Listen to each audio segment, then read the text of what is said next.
1,000 years a week, so we'll cover as much of the last millennia as we can. I guess we should probably start off with the whole shots fired thing because it literally happened just a few hours ago. What? On the corner of 17th Street Northwest. You remember the Obama Avenue. thing? Remember the Obama thing where the worst thing that happened as an assassination attempt was someone fired shots at the White House while he was away on business? Oh yeah, I do actually remember that. Well, it was like that. That happened while Trump was there. And then a gunfight ensued, and now there's one less shooter. Yeah, so this guy was apparently some kind of like. Actually, I've got some info Secret Service on that. He apparently either thought he was Jesus or God. Yeah, that guy. And he'd been there a number of times and been told to get the fuck away. And so he got told to go the fuck away with guns. Yeah, so he pulled out a gun, fired 3 rounds, and that was his story. That was returned in force. It was. You do not fuck with the Secret Service like that. They will fuck you up. They will. They truly will. And that's exactly what happened. But beyond that, return in force. Well, I was wanting to actually dig into this for just a quick second because because there's a lot of video of this, and most of it is journalists like, "Hey, what the hell's going on? This is crazy." But then there's one video of a journalist that's like, "What's that? Did you hear that? What is that?" She's just kind of looking back behind her like, "Man, what is that?" And the cameraman's like, "Oh, it sounds like fireworks." She's like, "Really? Wow. Fireworks? How fun." Oh, and she's closer than any of the other videos, too. It's the most clear gunshots you could ever imagine. But, from... Excellent. I don't have the So glad you have such a amazing fourth estate in this country. We've got a great list of journos, you could say. Well, I think one of the best journalist things was actually the Nick Shirley stuff when CNN got out there and confronted him and challenged him, and then the DOJ this week charged the 15 people. Yeah, and they CNN sent that same fucking journalist there to be like at the charging and like, man. Yeah. Sometimes you learn not to open your mouth until you've done your own effort, your own research. I'm just saying. Would be helpful. Like, it's fine to say, hey, are you sure you're correct? That's a fine question after you've done your own job. A lot of people to go a long distance, a long way towards improving their life by understanding the basics of all science in general, which is start off by saying, I don't know. Mm-hmm. I know how to find out, but I do not know. Yeah. And I will find out. Like that's supposed to be the basis of journalism as enterprises. I will find out. Oh, speaking Instead of journalists, I will assume and make shit up. And assuming and making shit up. Real quickly, probably ought to mention this one because there's definitely some finding out here. It would appear that a subpoena, a federal subpoena, has been issued to one Hasan Piker, as well as a Code Pink co-founder Susan Medea Benjamin, regarding some issues that may have occurred when visiting a sanctioned regime, in this case Cuba. So, fuck them. Whatever happens, it's going to be funny. As hard as possible. Go for it. It is definitely going to be funny, whatever happens. I can promise that. So, what was that you were about to say before I cut you off there, Craig? If we're talking about... speaking of such things... actually, speaking of Trump. There we go. There's your connection here. Out of curiosity, and given the immense hilarity of the memes that have recently been dumped onto the public speaking square, I decided, I'm going to go ahead and watch the last season of The Boys. Just because, I want to see just how badly they fucked it up. Well, it's like I never had high hopes for these guys after watching, all with the 4 seasons beforehand and the other show they spun off from it. Like, it's clear, it's very clear, and they've said as much for years. It's very clear they want They want Homelander to be Trump. Whatever Jack Kripke or whatever his name is. Yeah, he's come right out and just said it numerous times in interviews. Like, oh yeah, no, he's absolutely an analog for Trump. Yeah, and like Kripke is as most fucking idiots do. He clearly describes exactly how he's going to ruin the show, and then does it. So points for consistency. Mm-hmm. He was true to his word. Yeah, and the show is I'm on episode 7, about like a third of the way into it before we started the show. So obviously not watching it right now, but like it is. I got 1 2/3 show left to watch. It's clear where they're going. And if you come into this expecting it to suck and you look at it as a satire, it's pretty fucking funny. Like the guy, like if you pull in the extra meta of the guy is intentionally trying to make, like he doesn't want it to be, he wants to steal this win from the Chuds, if you will. How dare you like our show?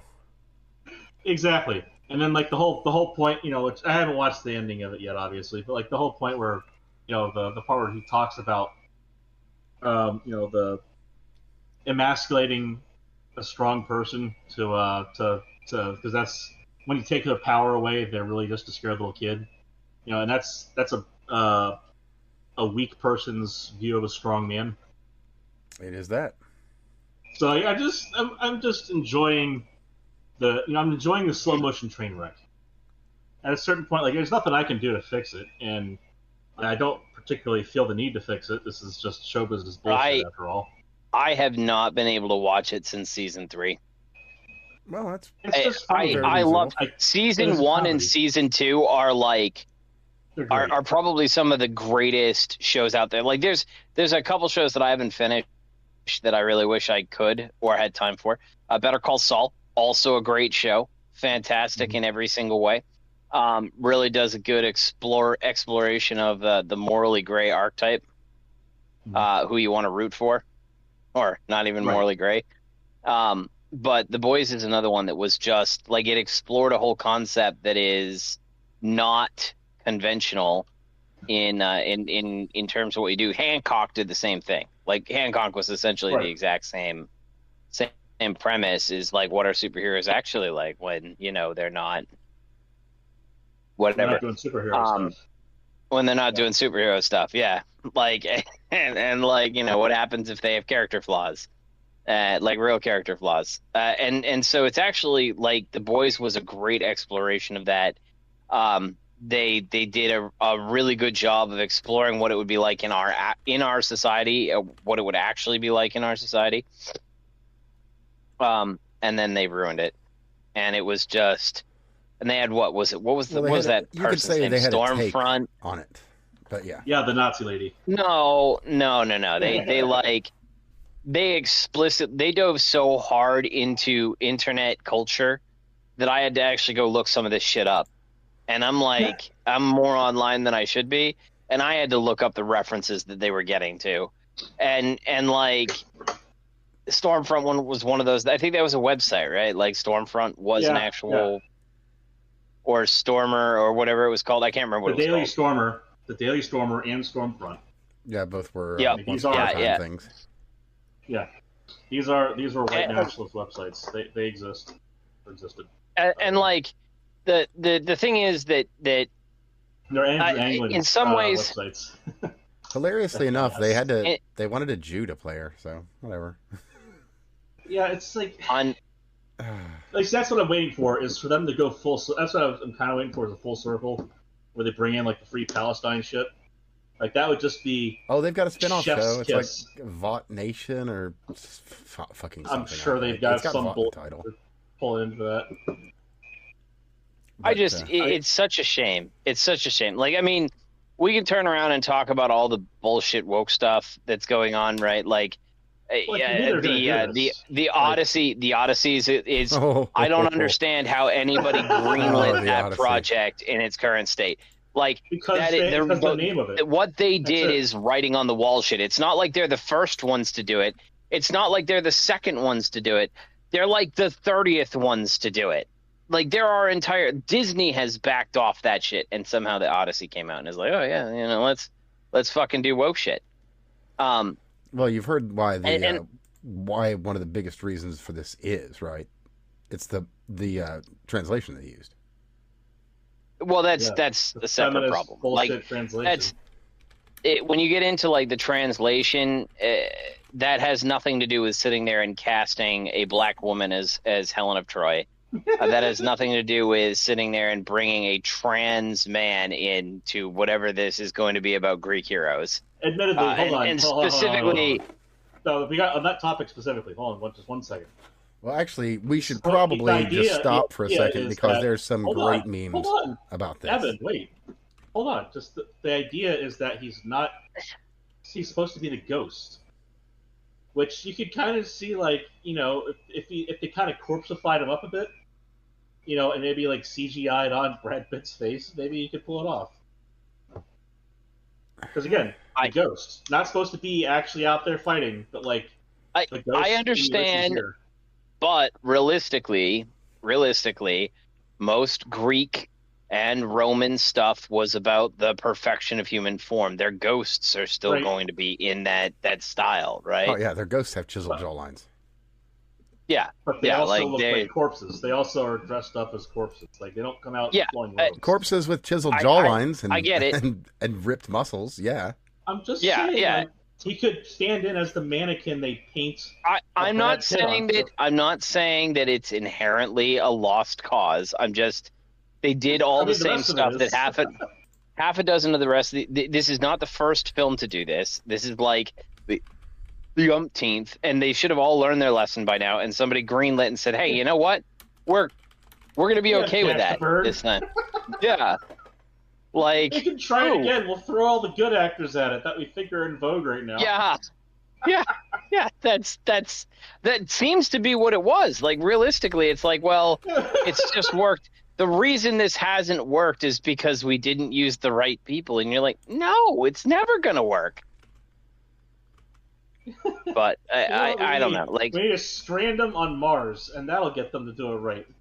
Like the only role that I can see Ellen or Elliot Page playing in this movie is as the stand on which his fucking hunting bow is kept. How about as a literal page running a marathon? I don't know if I trust the ability to actually pull off a marathon. Oh no, they'd fuck it up entirely. But like that is a suitable role. You know, skinny, lanky, looks kind of depressed, and they're still running away. I guess I could kind of see it. But like what is it? We've got the boys doing their shit. We've got the Odyssey doing their shit. Supergirl came out. Although to be fair, not only there's people who are I think people are overreacting to the statement a little bit, but it's one of those things where it's like, how can you not? I think the crowd is overly sensitive to that shit. Like what she said is not crazy bad. It's not good. Like basic media training should be, you know, somewhere in this whole event. But what she said is not that bad. But it's like it's more the same shit as what we've been dealing with for, you know, like 10 years now. And it's why you got the boys doing it, you got the Odyssey doing it, you got Supergirl doing it. It's like, oh, this is all played out. Like we know how this ends for all of these. Yeah, all of these. It ends with the Sarkeester coming back and going, "I told you so." Because you know that dumb bitch is back in the news again. Yeah. Oh, I saw that because she was involved in. She's going back to the UN. She was involved in Slay the Spire too. That's correct. Yeah, and mixtape or something, right? No. That's separate. Mixtape is a whole separate thing. Mixtape. So mixtape is. Mixtape was plant that's come down from Larry Ellison's money, basically. No, it's not. Yeah, that's what it is. It's not that it's just shit. It's that they clearly have this huge marketing budget associated with it, and it's basically a billionaire's daughter's thing that's being, you know, sold as an indie project. Now, speaking of games that are shit, there's something we should probably talk about. There's a company called Riot Games, and they make a game by the title of Valorant. You may have heard of.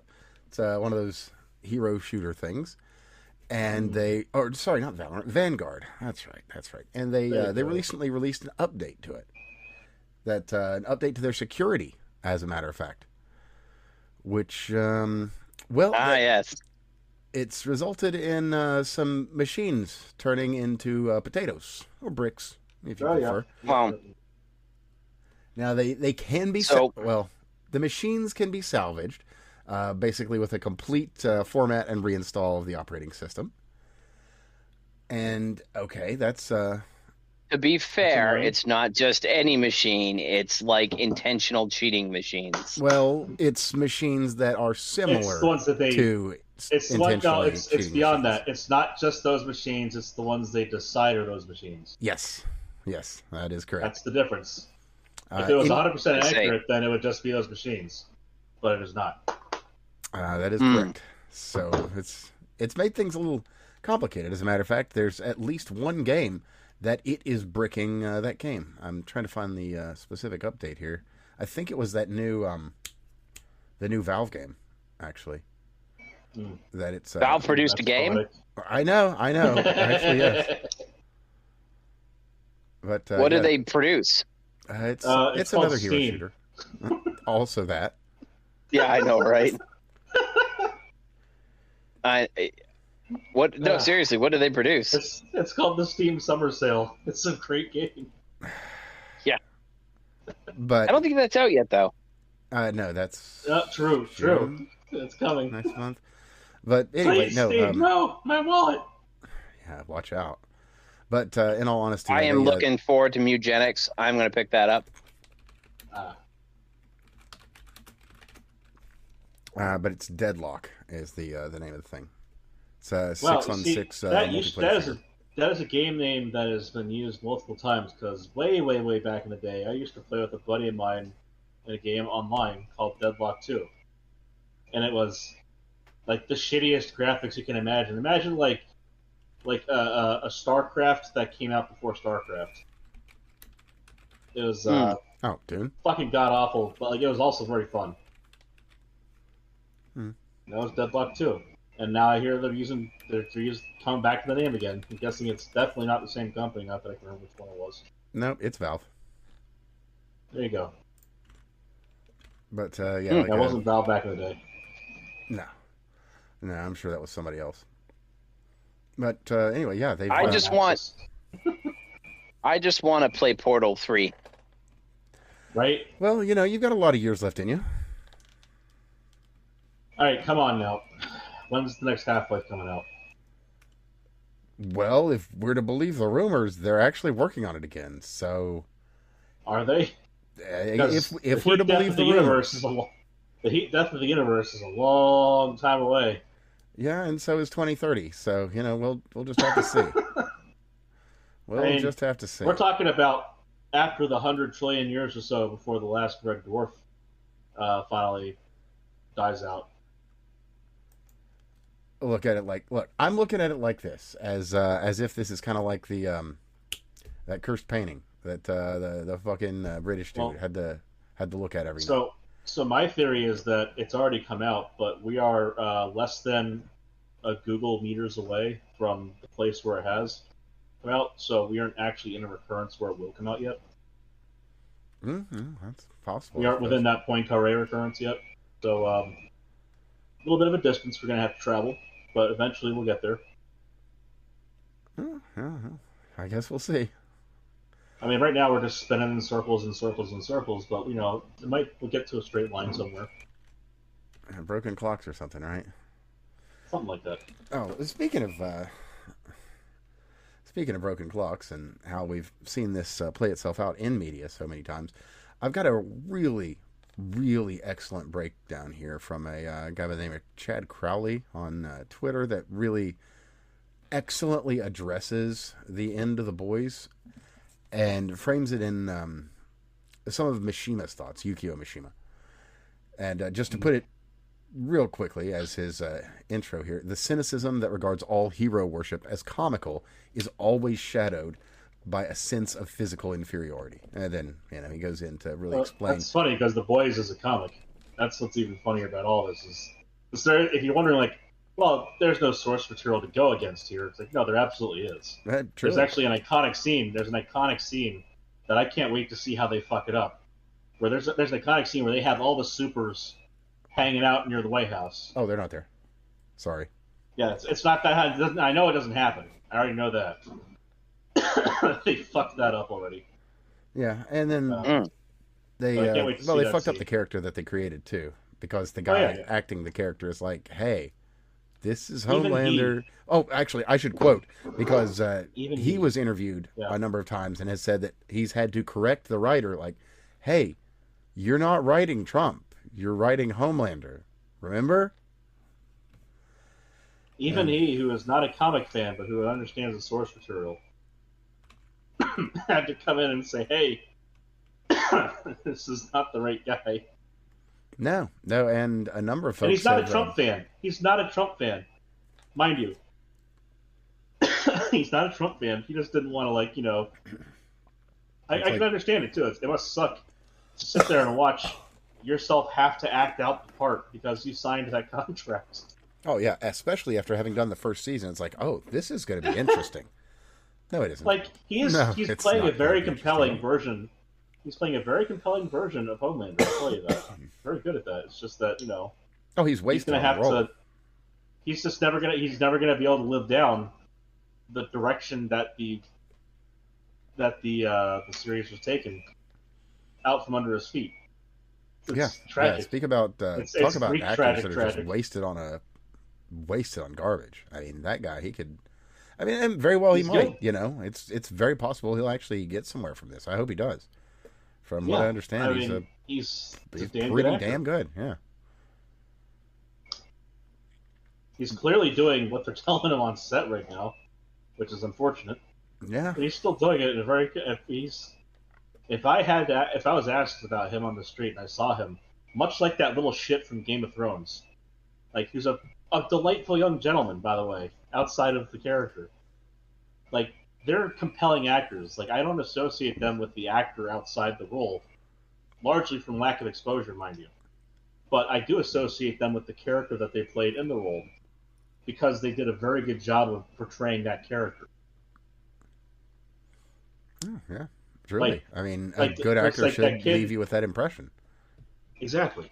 Like, the kid, the thing is, like, this is a great one. The kid from Game of Thrones, the little shit that was supposed to be king. Like, he did such an amazing job. The entire planet hated him for months. Like, he did this little late night TV things where he went on for the interview, and he's a very nice, charming young guy. And it's just like, no, the whole planet, no matter how nice he is outside the role, the whole planet associates him with being that little shit. Yeah. Like the sadistic little shit that needs to get killed. It's like, that's crazy.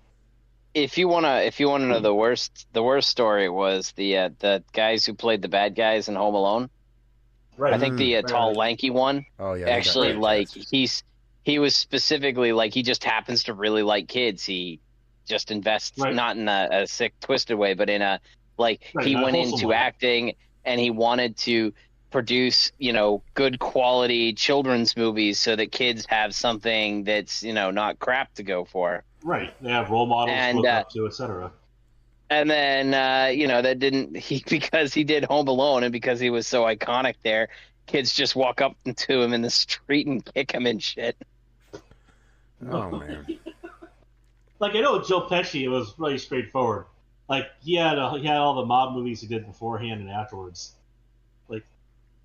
Like that, and to the point where it was one of those legacy moments in George Carlin's comedy where he doesn't pray to God, he prays to Joe Pesci, because Joe Pesci gets shit done. Well, so they say. So they say.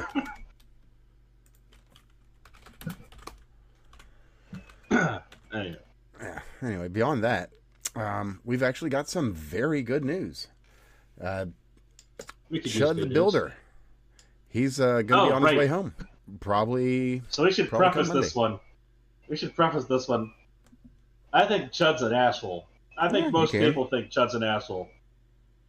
You don't even have to press. I think that the DA who said that he abused his First Amendment privilege needs to get kicked in the nuts hard by every inmate in a prison while sitting in there himself. I don't know anything about this case.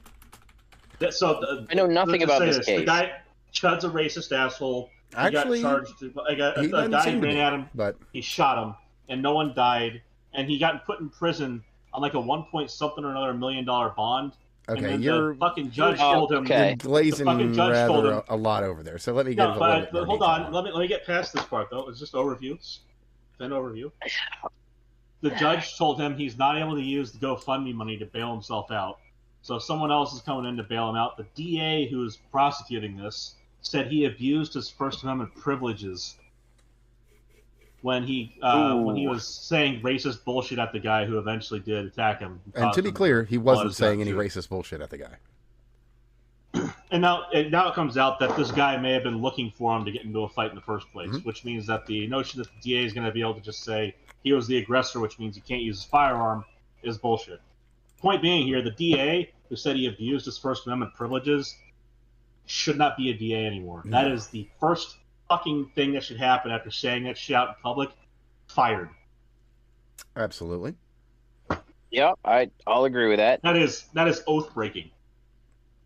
Well, I mean, so that's not much different than the New York judge who sat there and said to the guy who liked machining guns, "Don't come at me with your Second Amendment bullshit," or something 100%. along those. Very similar. No, you're 100% on that. Yeah, this is exactly the same kind of pernicious, authoritarian dickhead who should not be in anywhere close to power. He should not be in charge of opening and closing the doors of his own home anymore. Fuck this guy. Definitely can't be trusted for that. That's for sure. So, what we've got here is to actually break down the whole situation, because we've got the whole situation now. I'll give you a quick moment by moment from him walking out to the shooting, because there's not a whole lot there. Yeah. Now that I've said that, video's bit. So he walks out the court because he's dealing with some kind of something. I genuinely don't know what. He gets out of the court. He's just walking. Some guys are like, "Hey, nice suit." So he walks over. He's like, "Hey, you like my new suit?" Or something similar to that. The guy that's been hunting him down, that has posted numerous times on social media that he's looking for him and that he's going to get him, is there. And I don't know exactly what words are exchanged, but he says something to the guy, Chud, and he leaves. So he's walking away, walks back across the street, because he had to cross the street to go and talk to these people. So he goes back across the street, presumably to get to his car, leave, whatever the fuck. And then old dude who's been chasing him down, literally chases him down. Starts yelling at him, comes at him, and then just attacks the guy once he gets back over in front of the courthouse. So tussle ensues.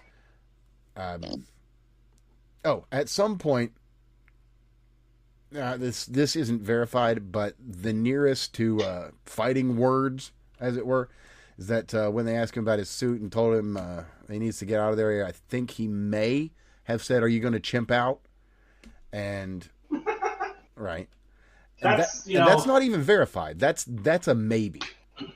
And then he leaves. It's a great term. Oh, it is. It absolutely is. I saw that shitty video of events taking place, and there's not a whole lot you can see from the one angle, and there's another angle that's out there. Mm-hmm. Well, what's happened is, and I would recommend following him for this one, is Andrew Bronca at the Bronca Show. He's doing a really, really, really good breakdown of everything as it's coming out with this. So, he's the guy to follow for this one, I would say. That said, him and probably fuck's the guy's name? What, Legal Mindset? Yeah, thank you. Yeah, him and Legal Mindset. Because Legal Mindset, he's pretty on the ball of these things. But Bronca is he's definitely kind of stepped up on that. He really has. He's where Rekieta was the guy to go to for the Rittenhouse trial. Bronca's the guy to go for the Dalton Earthly. And again, like trial. It doesn't matter what the Chud retard said. Like it's words, you know. And from what I saw and from what I understand now that we know that the guy was looking for him, it wasn't even fighting words. Well, that's what I was wanting to get into because Bronca got a hold of the state's case's charging files. And I'll just read briefly from this. He does a really excellent breakdown of it. And, of course, he includes the charging documents and everything, too, the affidavit, all that. Uh-huh. But I'll hit some of the high points here. But the biggest and highest point, there is not a single mention in that affidavit of any racial slurs towards Joshua Fox, the man that was hunting him, whatsoever. There is no mention of any words of provocation or fighting words. Now, this Chud guy was recently all over X and other social media for being a racist piece of shit. Or, you know, coming close to it as he dared, depending on the situation. Oh, yeah, no, absolutely flying close to the sun. And you know, and that's fine. You're allowed to be a racist piece of shit. It's just that's what you'll be known as afterwards. Well, the thing is, I'm not 100% sure that he is. Having seen everything, it's kind of irrelevant. Well, it is, but it's not, and it's worth discussing. And I'd like to do so for just a quick second because there's been some really excellent discourse on this, and that is we shouldn't be living in a world with magic words. When magic words are enough to paint you with death, then we're not in an America that we understand. We're in something else. I think that if you get upset by a word to the point where you want to punch someone like that, I feel like this. If someone walked up to me and called me a kike and I acted like an animal, I would expect to be treated like one thereafter. Yeah. Well, there's this really great scene in the Boondocks where you've got a black guy that's just being absolutely stereotypical. Got his new shoes and everything. And he's walking along and he bumps into a white guy. And mind you, this is after an introduction at the start of the show that shows that this exact same interaction can result in a very different end, as it were, when dealing with two very ghetto individuals. So we see that ghetto individuals handle things one way, and then we see that a ghetto individual running across just some old white guy. He gets up to the white guy, and he's like, "What the fuck, man? You step on my shoes!" And the white guy's like, and then he just chuckles and says, "Oh, that's right, I'm white," and turns his back and just walks away. And that's what you need to do. You need to just turn your back, walk away. And I mean, that's what Chud did. But then all dude, you know what? Normally couldn't handle it, couldn't take it. So he had to escalate, and escalate he did. And funny enough, despite the fact that he initiated the assault, this Joshua Fox guy has had no charges issued, which tells us quite all we need to know about the district attorney. You're supposed to get charged if you are involved in a fight like that. I mean, even if it's mutual combat, the two people involved are charged. That would be the normal state of affairs. I mean, it doesn't matter if one's a lesser charge than the other, because that's part of it. We understand there might be more damage taken on one side than the other. But the whole point is you can't just have people randomly fight in the street. Like, the whole basis of this is that we as a people have voluntarily ceded, while we have consent of the governed, the monopoly of force, use of force, to the government. We say, okay, you guys will be required to use force in these situations because that's what you just have to do, but we're not going to do it as a people. We're going to have special people do that instead. We'll have the sheriffs and the police take care of it, or the military. Because you guys are going to deal with that so that we can have jobs and lives and make everything run while you clean up the debris around the corners and the edges. Right. So that's the goal there, is to not have to deal with stuff. And as a part of that, we reinforce that by saying, all right, nobody can just have fights in the street. That's wrong. Just don't do it.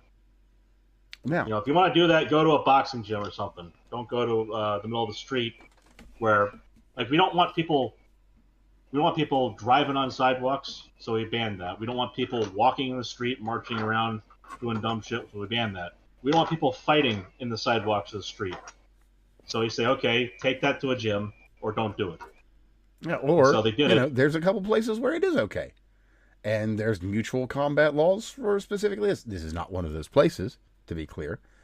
Well, mutual combat laws are pretty straightforward. It's that both people get charged.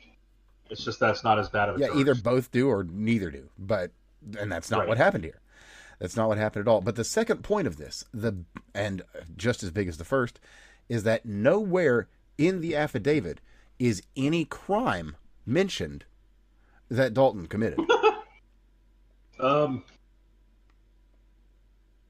I have some questions then. Yeah, it's like, okay, here's the crime we're charging him with. Well, how'd you get there? What? That's not important. What's important is the crime we're charging him with. It's like, where's the evidence? Don't worry about that. This is the crime we're charging him with. This sounds like, again, you don't have to like the guy. No. You can hate his fucking guts. This can happen to you, is the point. Mm-hmm. And it's the same reason, like, you know, why the ACLU used to do good things. You know, the idea wasn't that they were just defending pedophiles. It's that, well, you know, what if the government comes after you and says you're one of those and you have no way to defend yourself? Yeah. Effectively. I mean, that's a shit excuse, but like, you get the idea. Well, no, it's not a shit excuse. It's a very real situation that many people have unfortunately had to deal with. Quite literally. I mean, case in point, the J6 fund that's been put together.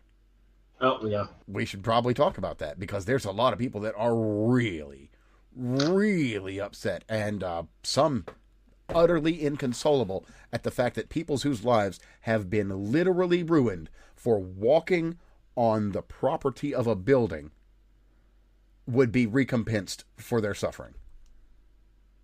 It's absolutely breathtaking. Oh, if you're upset that a person who was on a tour through the Capitol building, effectively, if you're upset that they got financially compensated for getting arrested and thrown in a hole for over a year. Hold on. I think that you guys are being a little bit obtuse on that one. Like, and I'm somebody when you guys were sitting there and saying, oh, you know, we don't support this. I said, no, we do, because the left does this shit all the time. Like, this is turnabout is fair play. 100% is where I stand by. The reality is, should you have, so first off, there's a conflict of interest component to this. Should the leader, the head of the executive branch, be able to sue himself, or essentially sue himself, and then settle with himself using public taxpayer money? Okay, which will fundamentally go. Which will because he sued the IRS, and the executive branch is in charge of the IRS, and so he had two branches that are under his control sue each other on his behalf. Well, that's anything that makes the IRS that's fucking weird. Suffer is that's fucking weird. Yes, in my book, but it's fucking weird. Yes, it's fucking weird, and it deserves criticism. And then he sued for $10 billion, and there's probably a reasonable thing to say, hey, you know, there is legitimate damages, and he could probably get a sizable chunk of money. Whether he gets $1.8 billion out of that, I don't know. But it is absolutely. See, when I heard J6 fund, what I was hearing was like, you know, GoFundMe kind of fund. Like, if that was publicly, no, okay, that's very different than Donald Trump. Donald Trump sued the IRS for $10 billion because a contractor who was fired from the IRS sat there and released his tax returns. Then the DOJ, that is run by Trump, settled with the IRS, which is also run by Trump, for $1.8 billion. That is going to a fund for not the J6ers, but anybody who is subject to the weaponization by the DOJ. Now, there's an absolute case to be made for people being able to seek recompense, but it's not just for J6ers. It's for whomever wants to sit there and submit the paperwork to get access to the funds. And then Trump can sit there and veto them, whoever it is that he doesn't like who gets access to these funds. What I'm hearing is that we could access these funds potentially by saying that we were negatively impacted on January 6th. Maybe. Like, I'm sure that you'd have to. I don't know what the paper trail is for it. That's a whole separate question. I mean, but I'm hearing some very funny things right now. Now that being said, it is better. Obviously stifled by the government. So Evan can finally have money to pay us. Like this show would be much bigger if it weren't for government overreach. I hear what you're saying, Steve. I hear what you're saying, and I think you made a very valid point. I'm thinking Evan could finally pay us, Steve. Maybe I need to be part of this. Maybe I need to get in on this fund. Because the reason that people are making hay is not not some sort of congressional thing. It's because the leader of two branches of the government just voted for himself to get some money, essentially. Like, it's sketchy as fuck. It's absolutely sketchy as fuck. He absolutely deserves criticism for that. Like, that's what it is. Now, to be fair about that, say, in relation, they did weaponize the government. Well, they did. I agree with that. Well, also, a point I want to make on that, too, is this isn't on the same kind of scale as something like that cop, Leila Morris in D.C. that beat Roseanne Boylan to death. Or when Michael Burge shot Ashley Babbitt and murdered her, in the White House. It's not on that level. It's not like the other 3 Trump supporters that were murdered that day by the police. It's not like that. I'm not. This isn't about the negative consequences of what happened when people decided to protest, right? This is about whether or not the leader of the executive branch can sue the executive branch and settle with with himself to give other people that he likes money. That's an absolutely reasonable thing to be like, yeah, this is probably very much not allowed. Somebody else should be involved here. I mean, to be fair, you make a valid Somebody point. else should be involved here. I have to counter with this, though. At least he jumped through some hoops instead of, calling the nearest office aide and saying, hey, go do the thing with the auto pin and make it happen. Look, there are plenty. If you want to dig through, this isn't unheard of, right? This isn't unheard of. This was done, I can't remember, America Uncovered sat there and did a piece where they talked about another one that was done. I think it was like the Obama administration. I was going to say Obozo's did this kind of shit. He did something very, very similar. There are differences. There are differences that make it arguably better, but at the same time, that doesn't make it good. Better is a degree. Good is. Well, good isn't really something that we use to describe much anything that happens. Any funds that are not claimed by the end of the lapse of the funding period revert to the federal government's control. 100%. That's. I don't know. I don't know I don't know the specifics. I just know that it reverts to the Fed's control. Now, I think it was Obama's. It was or some other Democratic president, but I'm pretty sure it was Obama's. Obama's fund did not revert at the conclusion of the time period with which people could apply to it. So like, yes, is it better? Yes. Does that make it right? No. Just because they did it doesn't mean it's right. And yes, absolutely, people criticize. There are legitimate criticisms, but again, one of the problems that you have when the media sits there and criticizes everything that Trump does is things that should get criticized get just kind of piled and buried in the mass of other things that probably shouldn't have gotten criticized. And so people aren't actually sitting there and paying attention to the details anymore because it's just fucking noise. Well, there are a lot of details and there is a lot of noise. So, fair point there. Can't exactly argue with that. Excuse me. I can only make additional points, but not a lot more to be said about that. It's really at this point we just need to kind of watch and see what happens and where it goes. That said, since we are talking about court and we mentioned Valve before, we should probably talk about the whole court case because there is one by, of course, one of the smartest women in New York City. That would, of course, be the New York Attorney General who brought the case against Valve, as we've spoken on before. They've actually had some comments to to mention there. What is that? He's just making that Gavin do his thing, man. He's working so hard doing nothing. Letitia James? I think it's Letitia James.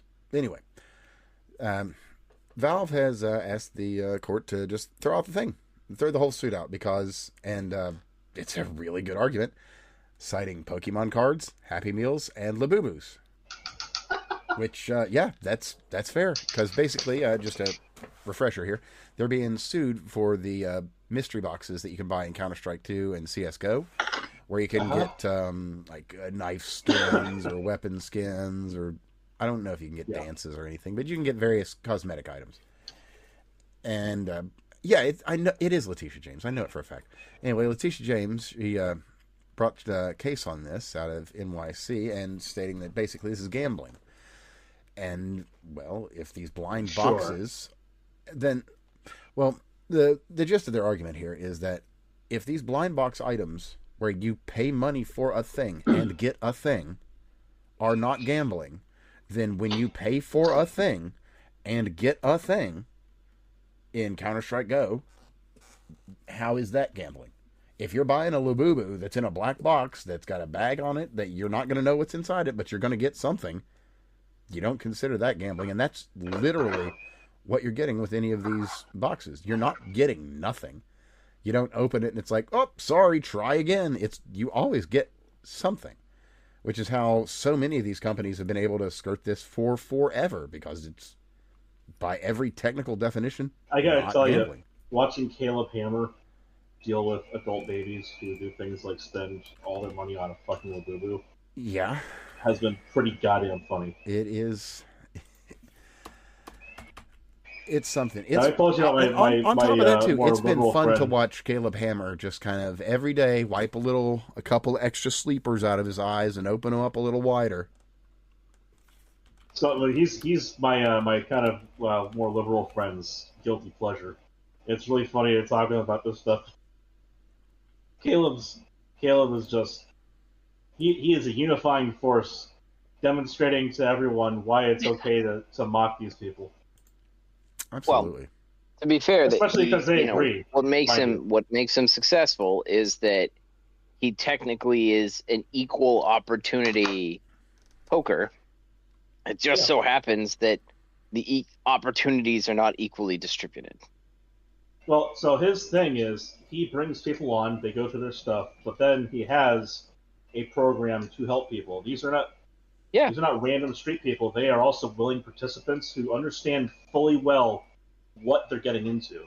And people don't seem to understand that part of it, is that these are not victims of Caleb Hammer. These are people who know they're going to be mocked online, who know that this is going to make a humiliation ritual for money, but that he is going to help them sort their finances out. Yeah, and the other part of it is, once upon a time, you could make that argument, but everybody knows who Caleb Hammer is now. So you can't even be like, oh, I've never heard of him. Like, okay, sure. No, actually, that's Chud Hammer. They're very clear. They're very clear that they have a video. It's like a 10 or 15-minute video that these people have to watch about the consequences of the show before they're allowed to go on. Like it's what you say will end up on the internet. Yada yada yada. Truly, speaking of that very thing, we should probably share another update to a story that we had a while ago. I'm sure you'll remember the Bondi Beach shooting out of Australia. I do. Where there was, a couple of Islamist dudes that were out there with Allahu Akbars, with shotguns, I believe, and straight pull rifles. Because, it doesn't matter what weapons you ban. People are just going to find new ones to do the killing. Anyway, another Muslim guy actually stood up and did the right thing. Mr. Ahmed. Yeah, he went up there, he stopped him, took a couple of bullets. Family. And assholes. Oh, yes. Which is where we're getting for this. That is exactly why I'm going into this. Yes. So, he did all this. A bunch of people put together a lot of money to help the guy out. He was a fucking mensch. He did the right thing. And what did he get for it? He got disowned. Well, he got his family. He got his family. His family actually came to town to Yeah. One would think that they came to town to look after their dear brother that had just done such a good act. He's been in the hospital, you know? I mean, they flew all the way from the Middle East down to Sydney just to help him out. Now, mind you, he had gotten a $2.6 million GoFundMe. You know, there is that. And, of course, as we all know, people all over the world were like, wow, what a great thing Mr. Alamed did. And so, you know, they covered all his costs, you know, get him into a new home, make sure that he's safe, et cetera, et cetera. Yeah. Ahmed, he was doing the right thing, and this is what he got. Absolutely. So, Sameh and Huzaifa, his brothers, who lived in the Middle East previously, they immediately got on the plane to Australia, down to Sydney. And went down there to live with him. Why were they there? Their father in Bankstown. Well, apparently when they arrived, things were okay.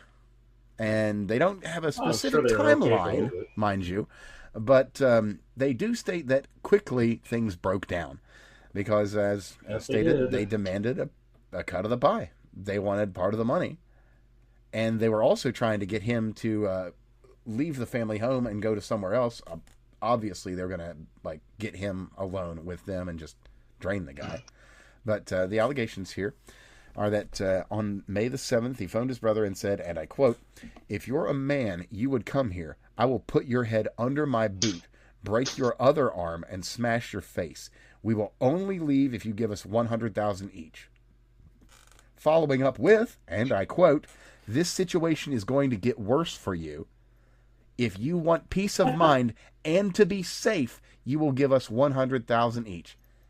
Man, I am telling you, the Muslim world is not sending their best. They truly are not. Nope. So they have been charged with harassment charges. They are under. Now, this is actually quite surprising because we're talking about Australia. We are. Which is wild, but I guess where the guy's a bit of a national hero, they have to do something. Oh, wait, no, he's a Muslim and a national hero. Of course they have to do something, duh. But they're charging Muslims. The calculus is really complicated here. Well, it's like the oppression matrix, you know? The guy's just a little bit more oppressed. Just enough. Just enough. I guess there's an extra ounce on the other end of the seesaw, is there? Well, on that very note, they were granted conditional bail, even though they're on tourist visas, and of course they've since entered pleas of not guilty.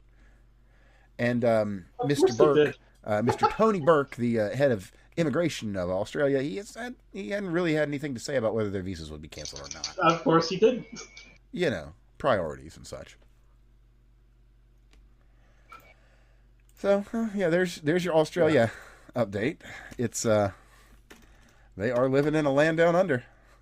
I tell you. It's down under something, yeah. All right, so I guess, and with since we're talking about senseless acts and heroes and such, we should probably talk about a senseless act we've only just learned about in the past less than a week, I believe, out of UK. A young man, just a young man out living his life until he meets a Sikh with a fucking 9-inch blade. Nowak. Yes, sir. Henry Nowak. Poor guy. Now, it's been remarkable, the number of stories we've seen from major publications like, say, the AP, New York Times, etc. Yeah. The many outpourings of empathy for this poor guy who got chased down and stabbed repeatedly in the back. Yep. Yeah. Well, to the point where his lungs filled with blood as he choked. He couldn't breathe in handcuffs on the streets. Handcuffs, you say? We should probably clarify, because that's a weird thing for a man that's been stabbed to be in handcuffs. Well, there's a story to that, actually. Well, you mentioned the story. Oh yeah. Well, so what happened? Times too. It did, and we've only just recently got the final full story. And it may not even be the full story, but what we've got is pretty fucking damning. So, what happened here is somehow these two run across each other on the street, and somehow I don't know the somehow. There is something there. That's the part that we yet have to to find out. But no worries. Britain is one of the most surveilled countries in all the world. I'm sure they have video of everything. Cough. Anyway, so these two encounter each other. There are some words exchanged. The talk is that Henry said to him in a British fashion, it's like, "Oh, you're a bad man, eh?" And to which the Sikh said, "I am a bad man," and stabbed him. And then, he ran away. I mean, I imagine that you've met some Sikhs in your life. I've met several. I've went to school had a couple of friends. Generally nice people, as far as I understand. Generally pretty upstanding. They're not taught to do dumb shit. They are very family oriented, which we'll be getting to. They're very family oriented. Very, it is actually rather surprising that one of them would pop off like this. But if one of them should one of them do so? Yes. But yes, so Henry ran for his life and was stabbed again along the way. Well, climbing a fence. And in the running away, of course, he had gotten video footage of this, but his phone was stolen by family members of the stabber, who then, once he found a police officer, he said that he had been stabbed, to which, and I quote in reply by the police officer, "I don't think you have, mate." And he was then placed under arrest for, quote, racial abuse, because the Sikh who stabbed him and his family, who are with him at the time, who were saying that this is not what happened, that, it was all instigated by Mr. Nowak. Well, they did everything they could. So what we have here is a police officer not kneeling on the neck of a man who is overdosing actively, but a man who is in desperate need of medical attention. Yes, George Floyd was in need of medical attention. Don't know if it would have helped, but it certainly would have been better than if they hadn't gotten the shit directions where he was. Right. Yeah, he might have survived. Right, maybe so. Like, if this kid could have gotten Narcan into him right there and then. Yeah, it's possible. I mean, we've gone over it, and his lungs were basically jelly, so there's a real good chance that it wouldn't have done anything. But still, maybe. And in this case, again, maybe we've got a guy that's bleeding out, and instead of doing exactly what you need to do, which is call any of the relevant authorities, the nearest hospital, is there a doctor nearby? Is there anything? Using your own IFAC, whatever. The guy says, I don't think you have been stabbed, mate. I don't think so. Not today, mate. You're getting locked up. You're getting nicked. If they'd stood him up and bent him over, they could have gotten a lot of the blood out before it had a chance to clot up and fuck his lung completely. That too. No, they didn't even know he did that.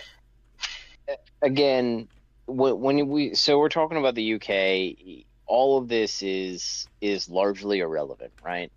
The bigger story is that these kinds of things happen. This is the worst scenario that they have right now that they're broadcasting out. But stuff that and the many thousands of girls that have been raped and sold into human slavery. But the stuff like this happens enough that people are mad about it. And the reality is that you have the Tory, their political system. They have a multi-party system instead of like winner takes all, which is what we have. So where we have 7 factions, right? We have the gay race communists, we have the progressives, which is essentially the financially and technically illiterate. We have the neocons, the libertarians, the populists, and the popularists, and your protest voters and your vice voters and stuff like that. We have 7 different factions. It gets wrapped into one of 2 parties. Over there, they have multi-parties. And parties form and die all the time in the UK, which actually I think is a healthier system. And we can sit there and we can look at this and we can say, hey, we can play back. We can play, backseat quarterback here. But the reality is the UK people are consistently attempting to fix this problem. And they consistently vote to fix this problem, and the vote consistently fails. So, you have back in the day, it was the Tories versus the Liberal Democrats, and then it became the Tories versus, Tories is was their conservative party, but then the Tories were like, well, we're going to play globalist here. So then it was like the UKIP, the Tories, and the Tories and Labor. Liberal Democrat parties. No, Labor is Labor. Labor is the socialist parties, right? They have Liberal Democrats, Labor, Tories. It used to predominantly be Tories versus Labor, and that was like our Democrats versus the Tories, but they do have the Social Democrats, or Greens, I think they are now. I don't know. They've got 3 or 4 of these things, but the point is that they went for the Tories, and then the Tories failed to deliver. So they went to UKIP, and then UKIP failed to deliver. And then they went to the most recent one that they've put out there is Reform UK, and they won like hands down every place that they were running. Not even like a little bit of, hey, we want representation elsewhere. Again, in a multi-party state, if you get over 50% of the vote, that's a landslide. That's beyond a landslide for a multi-party system. So they won that. Right now they're on Reform, and Asmongold has a really great saying, which is like, when reasonable discourse becomes impossible, unreasonable discourse becomes inevitable. What he stated about the UK is that right now it's set to return the boats. Pretty soon it's going to become sink the boats. And right after Reform UK, if Reform UK fails to achieve any of its goals, right behind that is, Restore. Restore. And Restore is going to be fucking scary. It won't be scary. It'll be scary for people that aren't British, that are in Britain. I understand, but it'll be Restore is all of the bad things they accuse Trump of. Restore is those things. That doesn't mean it's wrong, and that doesn't mean that you don't need radical solutions. They are absolutely not those things. They are a small portion of those things. Okay, it doesn't. The point is that UKIP has the Tories failed, UKIP's failed. Mm-hmm. Now to be fair, when they brought Boris in, he didn't fail. He actually succeeded. He exceeded expectations. He was able to bring in so many migrants. There's a reason they call it the Boris wave.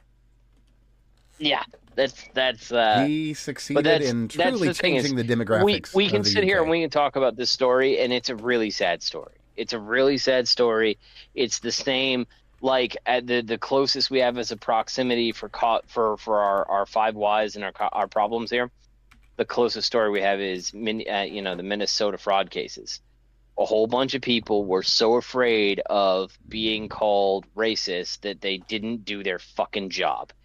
Over there, they are so dedicated to anti-racism that just the accusation of racism ends you up in handcuffs and you could die. That's true. That's a wild thing. But they do keep on voting to make that go away. So far, the UK politicians have not listened. It's going to end poorly for them. No, and that's the thing with the Reform. They kicked out the people that wanted to make actual changes that would resolve these issues. As a matter of fact, to the point of publicly slandering them and attempting to get them jailed. In the case here, I'm talking about Rupert Lowe and fucking the guy with the long face that smokes the cigars. Farage. Farage. Well, Farage was UKIP. Yeah.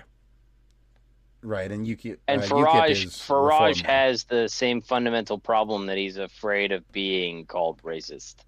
Yeah, but UKIP is Reform now, and if you didn't know. I thought they were 2 separate parties. No, not anymore. No, UKIP, really? Yeah, UKIP has rolled into Reform, and they're also bringing in a number of Greens as well. Really? They're bringing in Greens? Yes, sir. Why would they do that? Well, because they don't actually stand for much of anything and just want to win. And when you want to win, you get as wide of a coalition as you can get. I mean, that's just the math. Or, sorry, the maths, as it were. Oh, me, oh my. Well, Anyway, I didn't realize that they'd absorbed UKIP. I thought UKIP still kind of existed, but their vote percentage had dropped to like nothing. No, they got rolled. Like UKIP managed to successfully deliver Brexit, which, you know, good and bad. They got rid of the UK rules, which was what the real vote was for.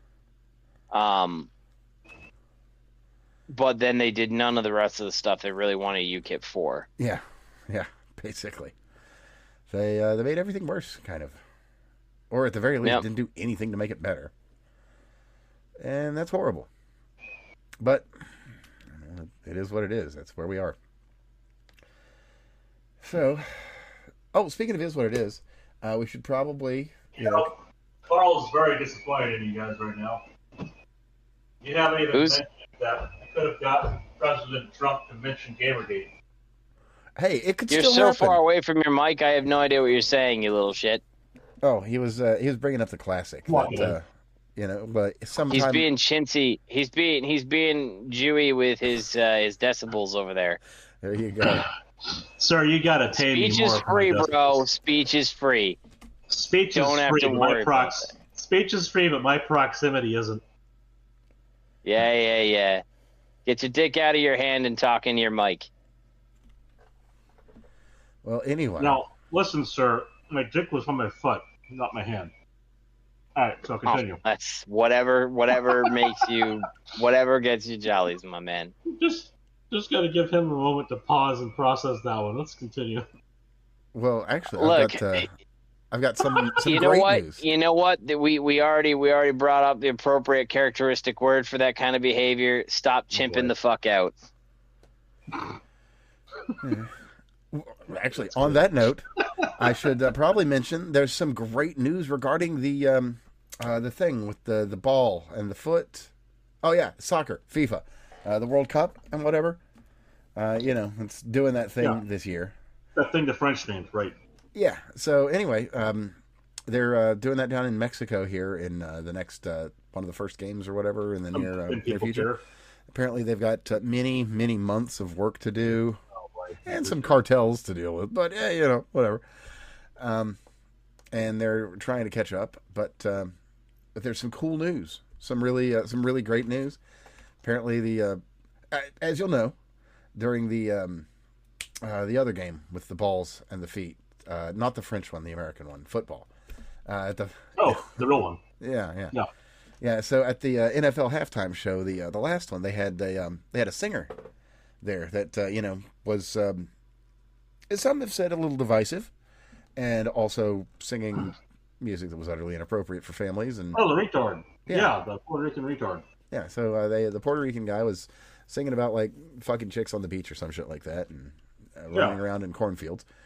Anyway, as one does in Puerto Rico, as you do, that's exactly. The wholesome family show. Exactly. Well, they learned. See, what happened is the FIFA organization, they were like, oh, we don't want that to happen. That's the last thing we want. So, as you'll know, the World Cup, it doesn't have any sort of halftime show. My cynical bone is vibrating here. What is it? Well, no. It's actually, this is entirely wholesome. Entire wholesomeness. You see, they, in an effort to make FIFA and soccer more approachable to the rest of the world, they've decided that they're going to add a halftime show, to make it fun and good for everybody. Say it'll take about 25 minutes, nothing crazy, just a little thing. It's apparently going to be organized by Chris Martin and Coldplay. So, it'll be a nice show for all the white people. And apparently there are some Mexicans that are not pleased at it. South Americans too. They're like, we don't want your entertainment. We want to just get on with the game. Well, did you not come to be entertained? This is entertainment, people. You come here to watch a big important game where you're going to get entertained, by golly. And it was all yellow. And that was that. Sorry, I had to make a terrible Coldplay joke. If I didn't, I'm sure they would sue me. Good. So you listen to Coldplay, which is how we know you're gay. Oh, we know he's gay for other reasons, my man. You too. No. Whatever. Sorry, it's a classic. Oh, okay. Again, well, whatever. So, let me see here. We got a whole lot else that we could cover, but we'll just wrap up this next topic. We got 10 minutes. Well, I got you. But we'll wrap up this next. This is the next topic. It's a very large topic, and it covers a whole country. But we'll just kind of wrap it up in a bow. In one just perfectly illustrative event. For this, we're going to be hopping over the Pacific. Yeah, over the Pacific to Japan. You see, they've been having a lot of fires lately. Mysteriously. They have had fires. They have. As a matter of fact, there's a fire temple. It's the fire of Kukai's Reikaido at one of their shrines. It's a fire that had been running for some 1,200 years. Made it through both world wars, through numerous emperors, through the rise and fall of numerous nations and peoples. And, well, the shrine burnt down somehow in the just in the last week, like many other Buddhist shrines in Japan have been burning down over just the past month or 2 or 3, mysteriously, as Muslims have taken to the streets to do the same bullshit they're doing in Europe and America, like praying in the streets, getting in front of people, not using the mosques that they have available, basically acting like invaders and conquerors. And doing the invaders and conquerors thing, it appears. But you can do a quick search, just Japan shrine, and you will find a wealth of horror stories, of absolute cultural icons, and maybe? There's always porn. Maybe. I'm probably considering. There's always porn. That's true, but I mean, either way. If you search it on Temu, I guarantee you. Wait, isn't that where you buy stuff? Yeah. Porn stuff. Really? Yeah. Do we really have to have this discussion of Steve's search results again? I would not have guessed that. These search results are the best. With vibrating clit sucking action. That's right. Well, there is that. There is that. Oh, and since we're not need to know all these things about Steve, but we do. You learn the most interesting things. Oh, but speaking of interesting things, and going back to Henry Nowak, there's some very interesting developments. It's basically gotten about as big online as George Floyd. But you've got people that actually don't want to burn the whole world down because of it. They actually just want justice for this guy, to the point that Elon Musk has offered to fully fund a wrongful death lawsuit against the officers responsible for allowing him to die and not doing their job. So I think we'll see. There's 2 aspects to this, right? You have on one hand, we see this with cops all the time in the U.S. You don't necessarily want to prosecute the individual cops for following orders, right? On the other hand, you're dealing with kind of a political situation here, where in this case, it's think of it like the George Floyd case, right? Cops were doing what they're trained to do. I'm not saying it's right or wrong, but they're trained to do what they're trained to do. They've been trained to listen to the brown person and ignore the white person. Right. Yeah. And so like ultimately, should you be suing the cops or should you be suing the office? Yes, I believe is the appropriate answer to that. I don't know if yes is the appropriate answer. I think that you should definitely be going after the office. Right, like you got to make the municipality hurt, so that the municipality changes its budgetary approach. You need to make things not cost effective. That is one way, but by that same notion, there are others. Like for instance, actually here, out of the UK. Actually, there's a man by the name of Mohammed Ayaz from Pakistan. In Manchester, he, cornered a 14-year-old girl and was going to do terrible things to her. Got found, thankfully. And then, he was going to go to court. He is now not going to go to court, nor will he be sentenced. He will be just buried, as happens. And this is going to happen more, I feel. And, it doesn't take a lot. It doesn't take a whole lot. A few good examples, and people start, watching their behavior. I don't think so. I think that you're going to have, you have a communication issue here. Well, you may be right. When you start talking about, we talked about this. We talked about this with the 2024 case with the Islamic Center, the guy who tried to rape, or who raped a 12-year-old girl, and the Islamic Center in the town, I think it was Minneapolis, came out and said something along the lines of, don't punish him too harshly. He just comes from a foreign country, which displays that the Islamic Center thinks it's okay to rape 12-year-old girls. It just happens to be illegal, right? And that's fundamentally the problem that you have, is that you can say, hey, we're going to make this example, but that only matters for the people who might be paying attention here. Well, all right, it doesn't mean anything for the new arrivals. Well, that's fair. That's fair. So you make a good point. I guess we're just going to have to go Carpathian with this. I guess that's just the only way. Sure. I mean, we'll put up a fence, as it were, in the words of a man by the name of Vlad.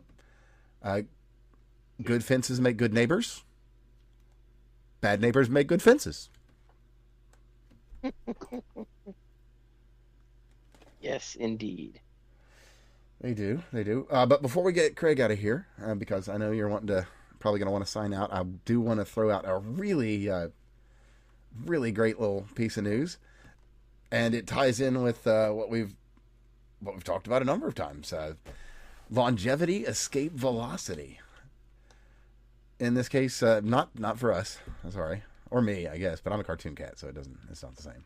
So there is a deal that can probably double the lives of your average cat.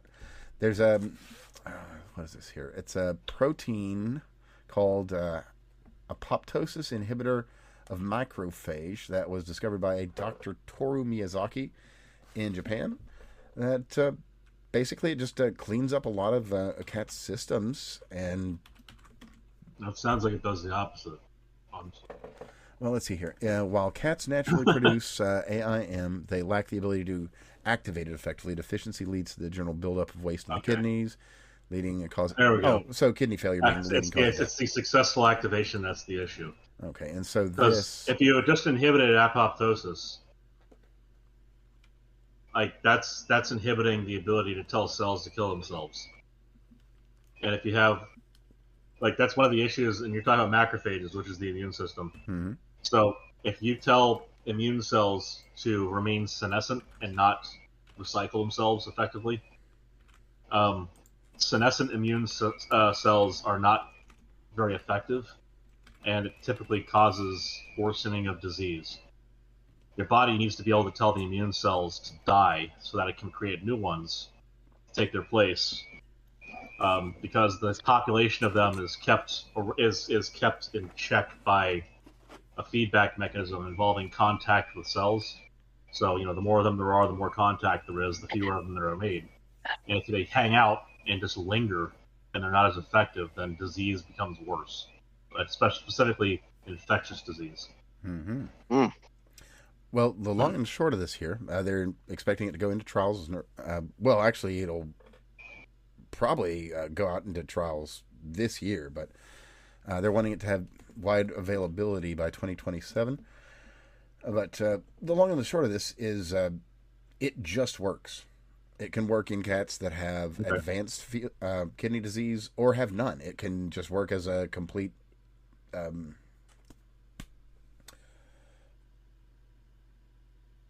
prophylactic. Man, I hate it. I can't remember a word. But yeah, it can work, proactively or on a cat that's in advanced kidney disease, restoring function to largely normal levels. So pretty neat. And of course, beyond that, they're also wanting to potentially try that on people, which, if it works, that would also be great. Pleased to see any kind of thing that speeds that up. And then the other kind of interesting piece of news, which this is one we'll have to cover next week because it's happening tomorrow. But that is the enhanced games. They're happening. That's very exciting. And it might have begun already today, but they have got some. They've got some wild competitors. Truly the peak of human performance. And well, see, this is the thing. There's been a lot of people clamoring for this for a long time. Mm-hmm. Right? Like, I do think that you should have a homegrown boy type thing. But I also think that, we should know what levels of performance we can get through drugs and supplements and biological routines. Oh, yeah.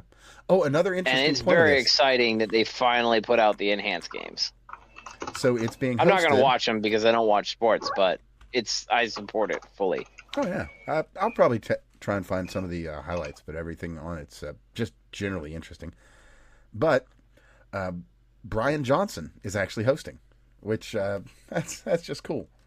So they're really doing everything in their power to be as legitimate as possible, which is really great because, this is the kind of thing that deserves legitimacy. It's just very interesting and things we need to know. Now, before we go, I know you're going to probably want to chime in on this, so we got to do that before we do. But anyone that's out there that you like to read, maybe you like books, there's free books out there. The government actually made them available through the Department of the Army in the 50s, 60s, 70s. As a matter of fact, TM31-210, very interesting one. Just for my own safety's sake, I won't really tell you what all you can find in there, but it's a book about improvised things that are very energetic. So I would encourage you to find a copy of it out there. It's completely free. I would encourage you to do everything you can to not follow through on what you see in those things unless you know what you're doing. Mm-hmm. That's true. Because I can't tell you how many people I know of who have lost eyebrows, fingers. Oh yeah, you can get into a lot of trouble with improvised energetic compounds.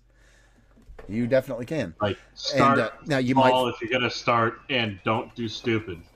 Don't do anything illegal.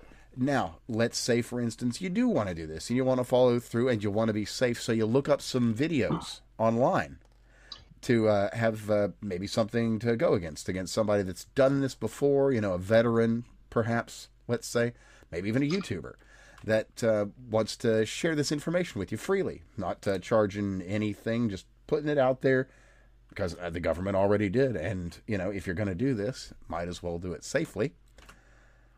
Well, let's just say you're Ashley Dugan and you've done this and you're an old school, well-known YouTuber. Well, the government's going to throw the fucking book at you, and not TM31-210, unfortunately. No, what's happened is Karnak Khan is being utterly railroaded by the ATF. They're basically trying to say that he was out here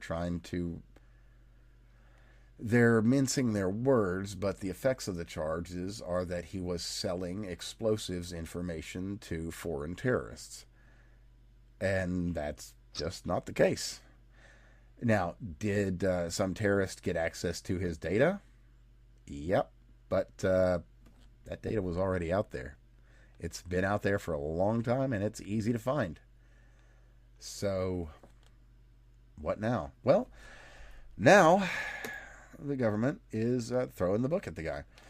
So, what else we've got here? Engaged in the business of manufacturing explosive materials without a license, unlawful possession of an unregistered destructive device, and distributing information related to the manufacture of explosives. And, well, the argument might be able to be made, but it's not a very good one.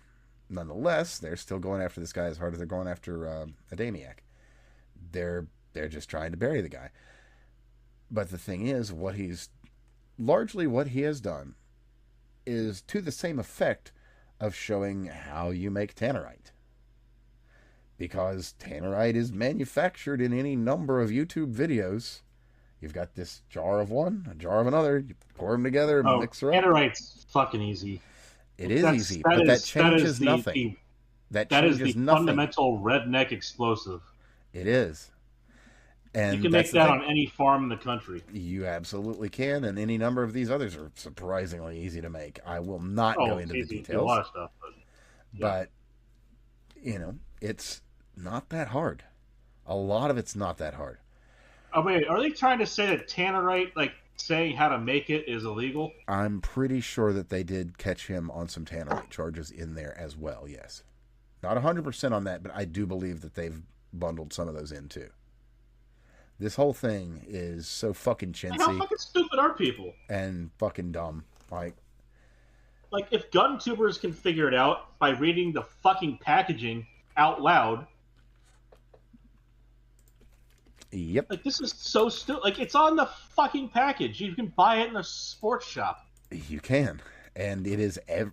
Well, actually, we've commented on a couple of tannerite-related videos that went very, very sideways. The ingredients and how you need to mix them before on the show.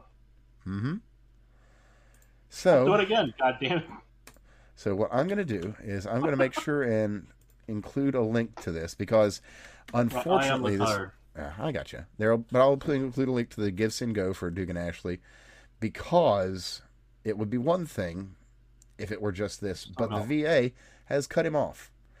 He's not going to be allowed to receive his multiple sclerosis treatments while he's being charged and investigated.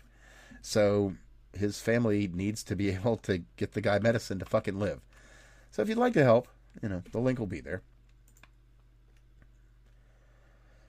Not the best situation. Not the best at all. Now, before you head out, Craig, was there anything else you were wanting to share? Nope, I think I'm good. Okay. Well, then, before you go, you're going to love this. So, AfD, Alternative for Deutschland, is soaring with the most fabulous of German communities. At the current time, amongst a survey of 60,560 German users of Romeo, think Grindr. It's for gay, bisexual, transgender, queer, and non-binary dating. Uh-huh. Of all of them, AfD was at 27.9%. The nearest was the German Greens at 19.9%. CDU, which was this is the German Socialists, were at 17.6%. And then all the big name parties were at like 12% and single digits. This is sounding very German. Ja, das ist true. Herr Mansfeld. Ach nein. It is to cry. We're voting. But AfD is doing very well basically with all demographics. And good. Yeah, just it's been a long time. We don't need to see stuff get so bad in Germany that they want another Hitler. Could we not? Well, someone framed like this they already tried several times under the EU. Can we not do this again? Well, a British guy actually put a really good framing on this, and that is turns out there's a large portion of gay people that don't actually want to be pushed off a roof. Yeah, no shit, right? Who'd have ever guessed? You mean the ones that don't want to get hung up on a crane, not as a hood ornament? Yeah. What if it's Ukraine? That's a very good question. Well, there's some things happening with Ukraine too. I think that they should be asked that question with exactly that framing. I think that would be a perfect way to get a good answer out of them. It's not my crane. It's not I crane. It's Ukraine. Well, and speaking of Ukraine, there was... Yeah, it's not USA crane either, is it? No, it is not. Although, there's some people that do say that America was involved in blowing up a school with a bunch of kids in it. Right. Which Ukraine literally just did yesterday. And Vladimir is not happy. Not happy at all, actually. But we'll get to that. Brother, you get yourself some rest. And we'll cover the last little bits of this and call it a night. But you have yourself a nice one. Talk to you again real soon. Talk to you guys. Okay. catch you guys next week. Absolutely. Bye. So, of course, this is well, you could certainly say a bad situation. And there's a lot we would want to go over here with. I don't even know where to start with things. Well, unrelated, let me grab the Brian Johnson tweet that's got the stuff related to the enhanced games so that you can watch his intro and anything. But back to that. So at the current moment, I believe, what was the name of this school? Starobelsk. Basically, you've got all the usual Western media suspects not saying a damn word. BBC has said they're not even going to send anyone to look into this. And looks like 16 dead and 20 unaccounted for. Let me see if there's any more current updates. 18 dead, 42 wounded, and I don't have a number of unaccounted for. So basically, What is this from? This is from, was this in Moscow? Okay, in Lugansk. Okay, so in Lugansk, there were a number of waves of drone attacks on a school. I believe like a middle school, high school area, like teenagers to like 18, 19. And from what I understand, let's see here, we haven't got all the names, but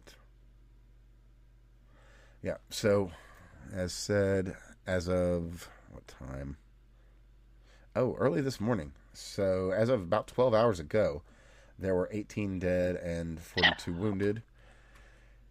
And that's not great. And so what's happened is Vladimir has basically just said to be weighing his options. And there is a very strong likelihood of an immense reply. I would be very surprised if there wasn't one. So that's all I got for you now. There has not been a reply, but there's a lot of people that probably oughtn't to have been targeted. The rumor, just to clarify, regarding this is that it might have been a drone school, but there hasn't really been anything to verify that. So it's just basically Ukrainian conjecture at this point. And it appears our Craig is sore, so, if you want to send some positive vibes his way, that would surely be appreciated. But speaking of positive vibes, I've got some out of South Carolina. We all know why he's sore. I am not going to quote the line from the last episode of The Boys, as funny as that would be. I'm not going to. So anyway, South Carolina, they've put together a new map, a redistricted map that would get rid of Jim Clyburn's seat, and it would make South Carolina a very red state from corner to corner, as a matter of fact. So it's just another seat in this long list of states that are getting rid of their, well, I've heard it referred to as their Jamal Crow laws, and making things even and equal for all the races, as is constitutionally mandated. And these racially gerrymandered districts have been forced to end.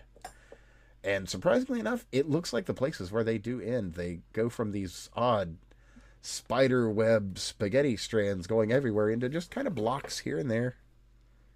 Even if they're all red, they all just kind of fit together, like puzzle pieces, as opposed to spaghetti thrown at a wall, interestingly.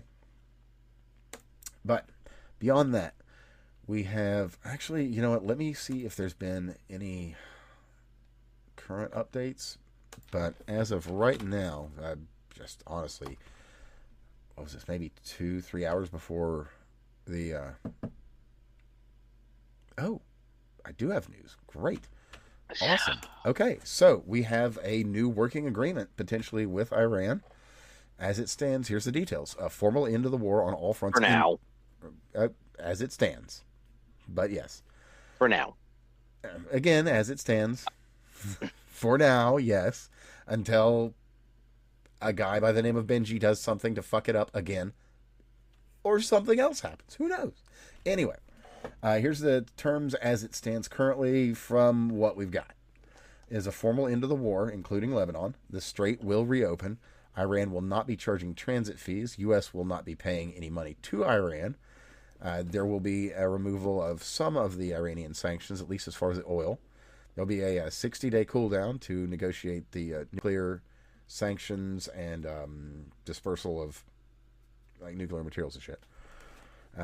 Iran says it will not develop nuclear weapons, and then, of course, an understanding of the other demands on the nuclear issues, which means probably that Iran will be allowed to maintain low levels of enriched uranium, so as to do power generation, that sort of thing. Because you don't really have to enrich it very much to be good at power generation. Nope. Just a little, right? Just a tiny amount. And, okay, so we've got a little bit of another update here. It would unfreeze numerous billions of Iranian funds, lift the blockade, pull U.S. forces back, reopen the strait. And Iran has said that Iran has basically said some things that back this up without, positively saying, yeah, we're all in. It's like, well, we would be in control of the strait. Which, I mean, yeah, you kind of always were, so whatever. But that looks to be the current thing. Let me see if there's anything else on this. Give up their stockpile, which would be good. Which apparently they have about 400 kilograms. So, $6 to $30 billion of their monies would be unfrozen in a phased manner.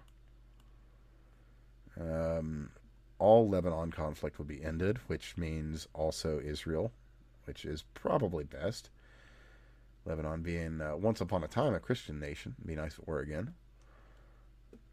And yeah, if the strait's back open, the timing isn't bad. I mean, there's a lot of the petrochemical industry that's been put into a real tough spot. Stuff like naphtha and just distillates, just various petroleum products that are very necessary in a lot of industries have gotten very thin. So the faster this gets through, the better. And I'm seeing numerous reports that this will be, they'll be giving up their nuclear material. So we might actually see an end to this. Let me see if I can find the most up-to-date info, and I'll just make sure and throw that in here. Let's see what the latest is, if we got anything really good. Patrick Bet David, as grifty as he is, he's got a pretty good tweet on this that covers a lot of it, so I'll include that as well. So let's see, that's the Iran deal. We've got the Karnak Khan stuff linked up here if anybody wants to give them a hand. I know, man, I've got so many things we could go over. There's never an adequate time. Well, might as well hop back over to the UK. And their chief speech regulator has had a wonderful thing to say. In reference to VPNs, he has called them a, quote, technical problem. And he would like to have additional powers over YouTube, and has not met with any tech leaders upon taking his job. So Ian Cheshire looks like a real piece of work. A real proper piece of work. So let's see if he's got any specific quotes here. He said he had, quote, quite deliberately not met with any mainstream tech companies. Oh, fucking great. So this guy's going to be an absolute asshole. Oh, in addition, Cheshire told the committee that Ofcom will, quote, need to deal with the perception that, quote, Ofcom is too timid and not moving fast enough. Holy shit, this guy would make them dudes from fucking V from Vendetta like, whoa, bro. You are, or excuse me, I should say, oi, mate, you is pushing way too hard for the peoples. Or something like that. But, yeah, that's, damn. To say that Ofcom is not pushing hard enough, we have reported on some of the most ridiculous and insane overreach regarding speech in the UK. That is fucking bold. That is just about as bold as a person could be. I gotta be honest with you. I mean, wow. That's man, I got nothing. So, man, what else do we want to go for here? We got the CarnetCon thing. Just a real quick to give a little bit of background. The ATF fabricated some of the evidence. The judge is denying him bail.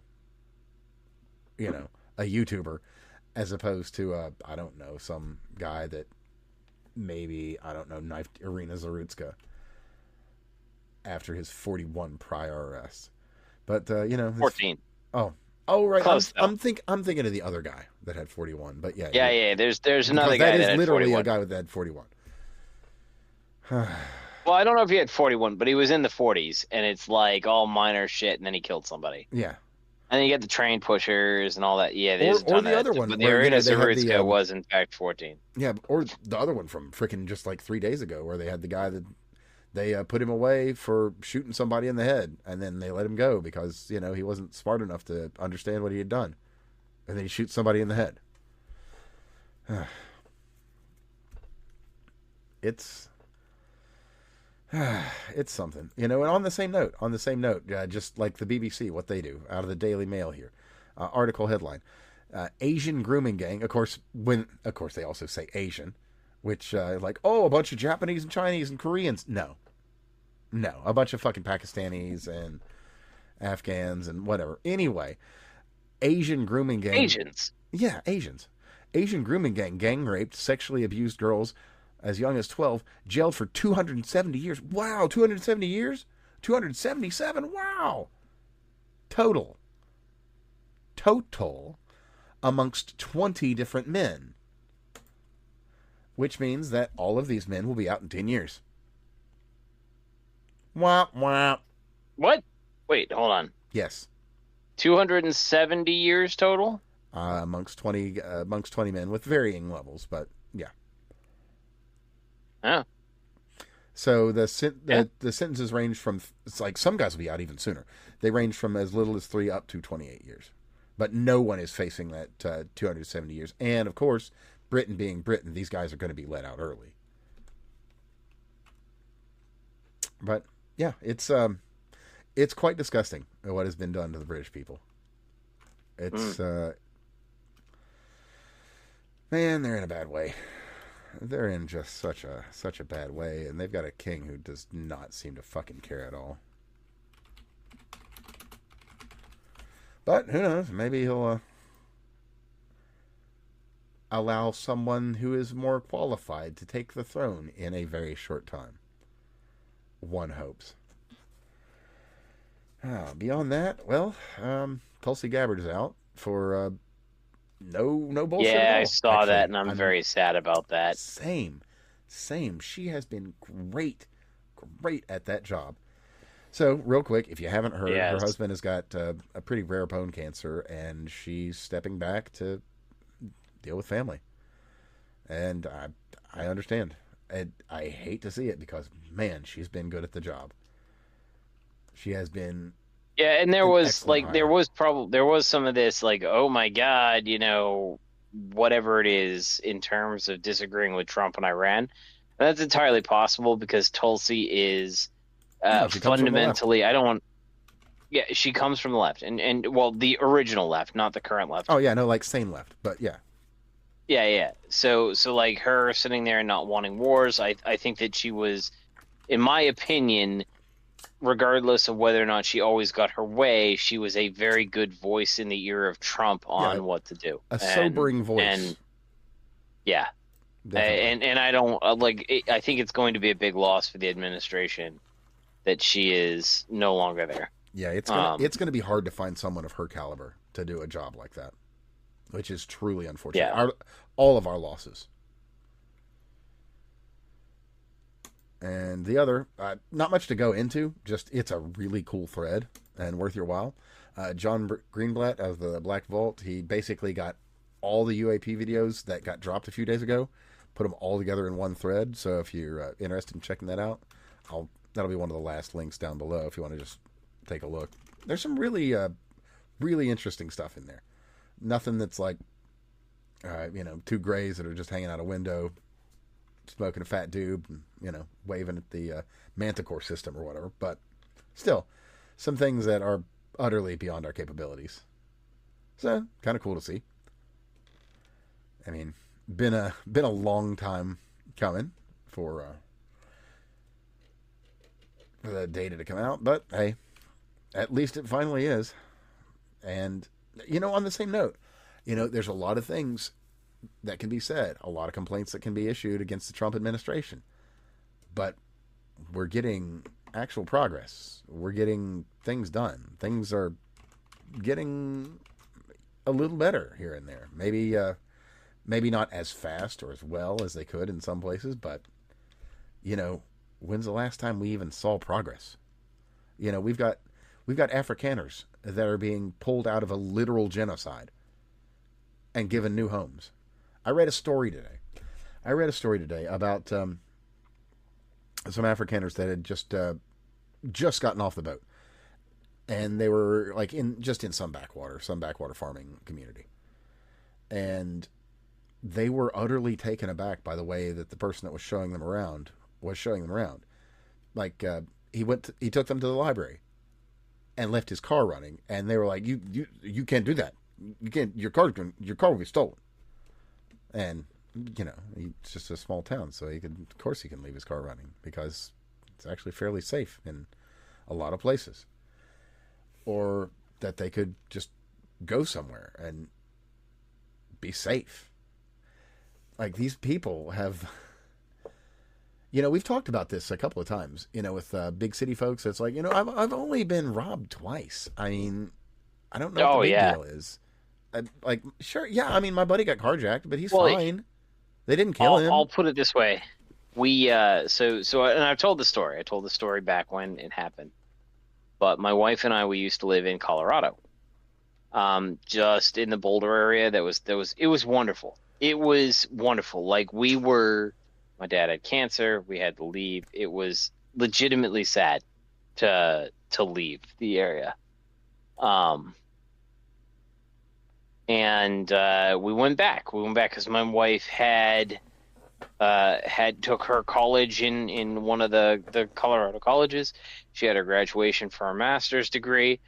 Big deal for her. She was the first generation college graduate in her family, and not only did she graduate from college, but she also got her master's. So big deal, right?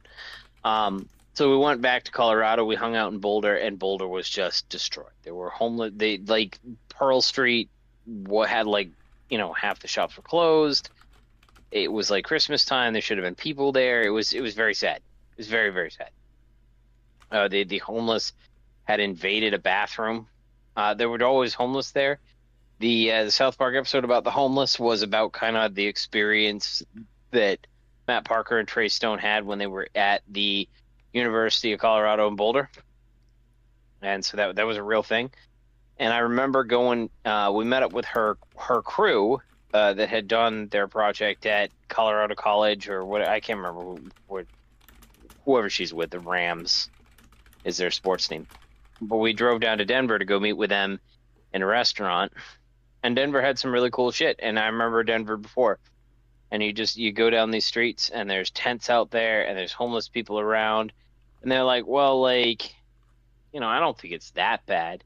Meanwhile, I come from a red area in a blue state. We have zero tolerance for the homeless, right? Like, there's apparently the big thing, local news here, is the city of Toga, which is just a little bit north of me. City of Toga has determined that there's too many homeless people, and they are going to go smack down on this encampment because they think it's decreasing like property rates or whatever. I don't know what the fuck it is, but we have a couple of problems. The homeless people are not camping on the middle of the street. That is not how our homeless handle their business. Our homeless go into the woods and cannot be seen, and they've decided there's just too many of them, and we're going to fucking get rid of them. Even the respectful That's how homeless. it's handled out here. Wow. There you go. Yeah. Oh, yeah. No. you're gonna get got, or at least they want to get rid of people because they think it's decreasing property values and a whole bunch of those other things. Those kinds of discussions happen here in in red cities, right? But you go to Denver and it was just I very nearly cried seeing what I saw going out to Denver again, and it's really sad. It's really fucking sad. They have no concept of it. They'll sit there at dinner and they'll be like, "Well, I don't think it's that bad," and I'm sitting there like, "Dude, we just drove through 4 or 5 different city blocks that have tents all around it, needles on the ground, the whole bit." I don't have that at where I live, and I'm not living in a rural area. I'm not even living in a suburban area. We have a city. Our homeless are getting got because they need to get got. They do. And, just saying it like that seems a little mean, maybe, but it's not. And on that note, I would like to read a statement, and I'll include the video as well, from Spencer Pratt, because it ties directly into this. And he speaks to it. He speaks directly to it. By the way, he's doing pretty well. It's looking very, very strong for him. I'm super excited about that.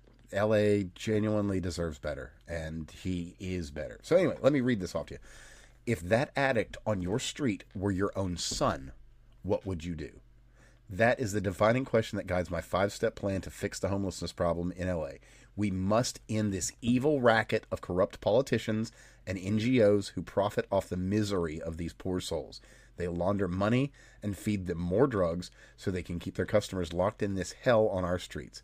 We have a moral obligation from God to help them and make our city safe and clean for everyone. Karen Bass and Nithya Raman have forsaken the city. Time for real leadership. Time for compassion. And he's absolutely right. Everything that is done for these people is just to keep them in that hole, to make them an asset to be used, and nothing more. Well, and this is not, we talk about homeless problems, but almost all social programs fall into this.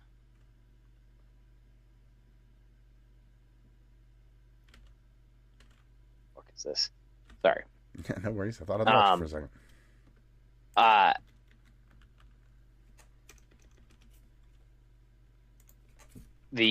Almost all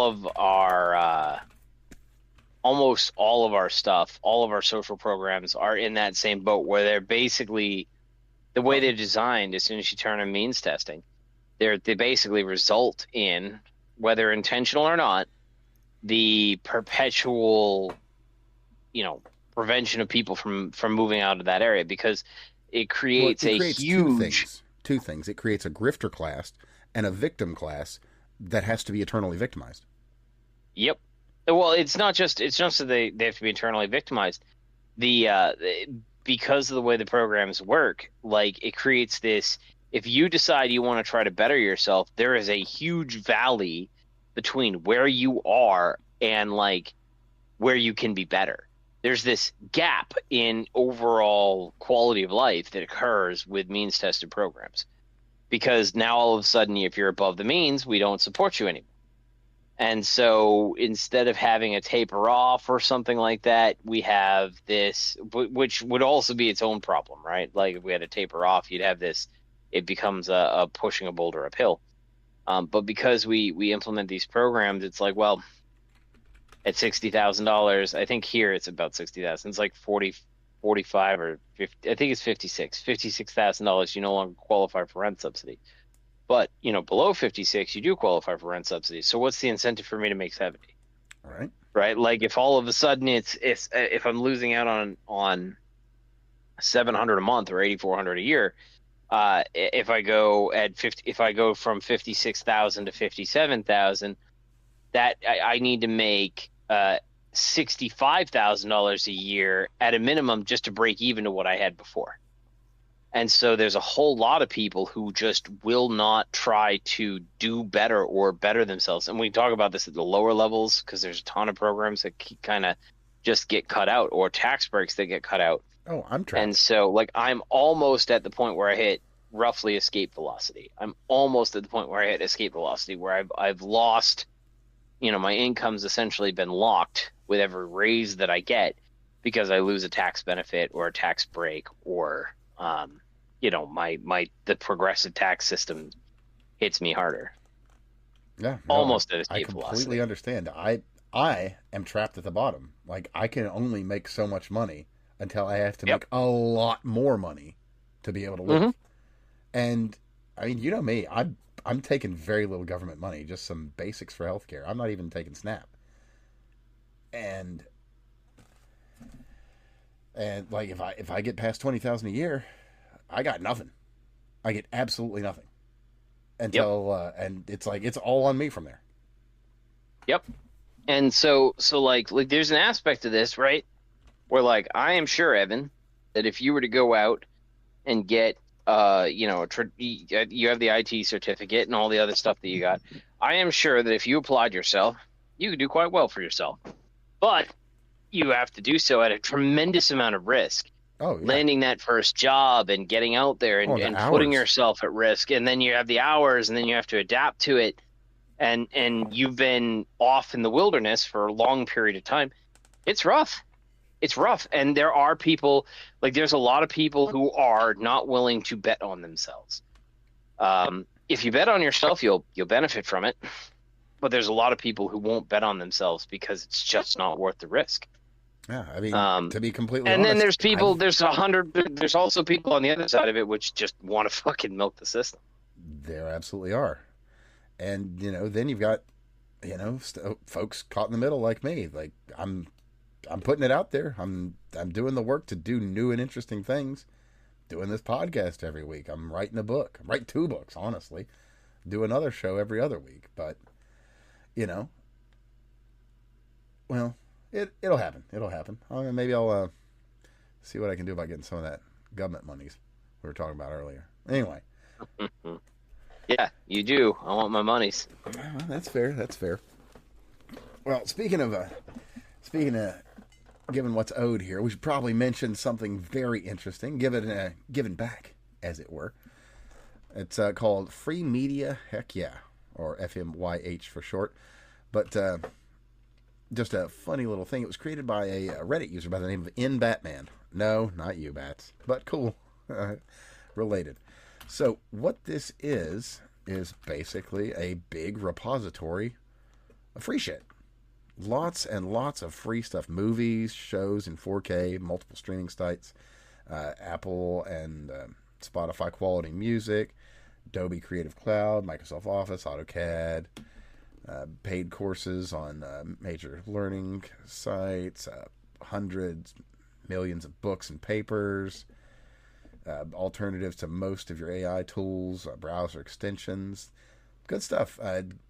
Google killed it some years ago when it was basically just a Google Doc, and so they thought, well, that's not really attainable or sustainable, so they made FMYH.net, free media, heck yeah. You can hop on there and just take a look at all sorts of things. It's got all you need to know about ad blocking, stuff on AI, just lots of good things. Really interesting site. Ran across that today. Just cool stuff. Figured I'd make sure and share that with everybody. So do check that out. Links, of course, will be below for that one. But what else we got here? They've got their... they've got their own domain. It's up on, all their stuff's on Git. They take donations through Coffee. The whole thing's decentralized. They're basically just kind of a, fuck you. We're just going to be here. We're going to make these things available for people. I like it. Now, let me think here. There's a couple other good news bits. Oh, yeah. The fucking HR thing. You probably didn't catch this. You're going to fucking love this, brother. So, Bolt, their CEO, Ryan Breslau, he fired HR. The whole department. What? Yes, stating, and I quote, that they were creating problems that didn't exist. And, Really? all I can say is he was definitely right. he was definitely right, because a number of folks have chimed in on this, other CEOs and such. So it's a great thread to read down through, and their replies from people in big business that are like, we did something like this and everything got better. And yeah, that was a great idea. So, and there's also some peak comedy as well. There's a number of Gen Z boss in a mini edits and that sort of thing. Which, if you're not familiar with the Gen Z boss in a mini, it's tiresome. Yeah, it's like peak feminism. I am not qualified for this job, and I'm going to dance around and sing a song about it. Well, so to be fair, like if we're being honest about the video, like, and I do think it's important to be honest about the video. It is enraging to watch. It's absolutely enraging to watch. But the reality is, it's a group of girls who are friends who started a makeup company and a makeup marketing company, and that's basically just like them goofing off in the office. Yeah, I mean, and to be it's fair, their money to lose. True, and on top of that, it's not like they're a bunch of nurses in the middle of a pandemic that are dancing around like, while they could be assisting people who are literally dying in the streets. It's not like that. Yeah, realistically, like, it shouldn't have been as enraging as it is, and it's absolutely enraging. Well, like, I'm not even going to pretend it's not. It's just so, because it's a demonstration of absolutely abysmal low skill thought, low skill action, and yet all of these people are sitting in an office environment working a really comfortable job, and so it's pinnacle lack of application of self, and that's really what drives people nuts. So all of the operations types folks, they're going to be mad because they're watching these people fuck off and get paid big sums of money. Anybody who's actually in a more intellectual position, you know, dude, I can't even breathe most days because I got so much shit I got to solve. And I'm like, I'm not even the most motivated employee, and I'm getting like 4s and shit like that because I make things happen. That's just the way it is. And you see these people, and you're like, oh, god damn. I don't have time to sit down and do some sort of get in a circle jerk and film it and then post it online. Now, again, for what they are, for what their company is, for what they're looking to do, it's probably not the worst thing that you could do. No, realistically, it's basically... It's symbolic. Exactly. It is emblematic of our world, if you like. Yep. Case in point. I wasn't necessarily going to get to this because it's not really our beat, but it is really very similar. And in this case, it's a woman creator that, put together, a little thing out of passion and enjoyment. You may have heard of it. Have you heard of the Amazing Digital Circus? No. Well, it's a big deal. It's like the new thing with... Well, actually, it's basically wrapped. It just wrapped, and it was like the big deal, like South Park was. It was the thing that everybody would get together and talk about on your Tuesday morning or whatever. Anyway, this thing gets really big, and apparently, as is the case with so many things, the fandom was absolutely horrifying. So I'll just read Gooseworx. That's the person responsible. And, the final episode was released basically worldwide in theaters where it had been airing on YouTube or on like their own site early if you paid a subscription. So they put that out so that everybody could kind of see it at the same time. It didn't... things didn't work out perfectly because an American product, an American animation product that's not made for kids that, actually addresses some things. It's not like blood and gore and violence, but still, it's American, so they're going to make use of their free speech in ways that some countries aren't going to like. So there's some issues in some of the more progressive countries, getting it aired. Anyway, reading from Gooseworx on Blue Sky. Anyway, I know people are upset with my response, which is fine, but I know sorry, but I kind of just wanted to make a cartoon, and it's ended up being way more trouble than it's worth. I really just can't keep my heart in this thing anymore. It's gotten too much bigger than me, and I probably shouldn't be the figurehead of it. So this is a person that had a passion project, something they just really liked, and their fans were so toxic and awful that they did all this. And it's that same kind of thing where, you know, it's so common that you basically shouldn't be outraged. It just is what it is. And to quote, I really just can't keep my heart in this thing anymore. It's gotten too much bigger than me. This is a person who's defeated. This is a person who has thrown their life into something that they loved, and just shit on left and right by the very people that are supposed to care. So it's not exactly the same, but it speaks to the society in which these things can occur, if that makes sense.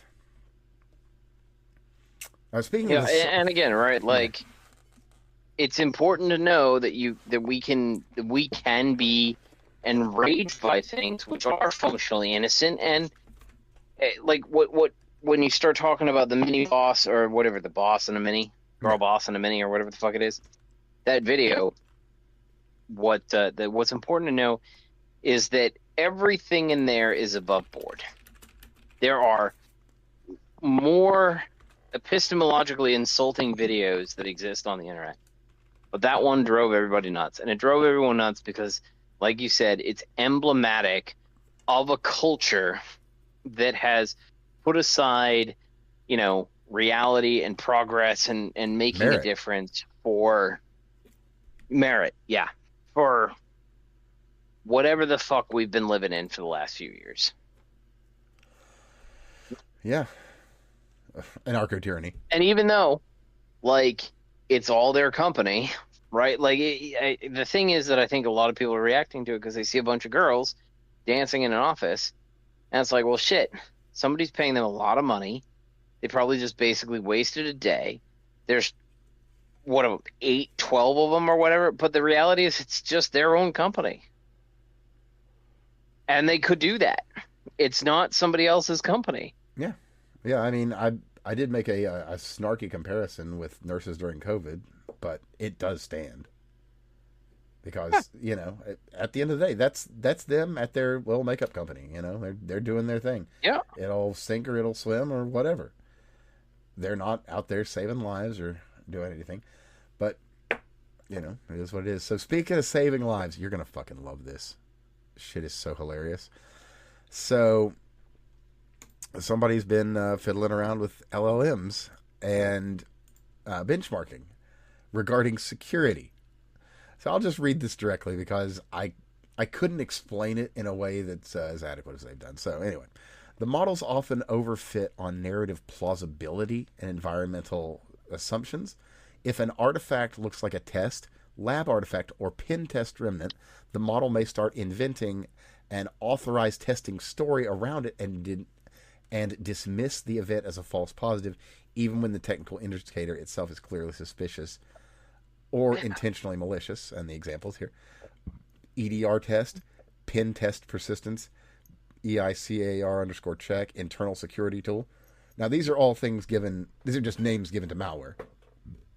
But by the AI being as supportive and as expectant of things to be on the norm, it's like, oh, well, then that is a pen tester. That's just a tool. It's not an actual, you know, thing that gets into your systems and all this. So, long and short here is you can do some really dumb shit.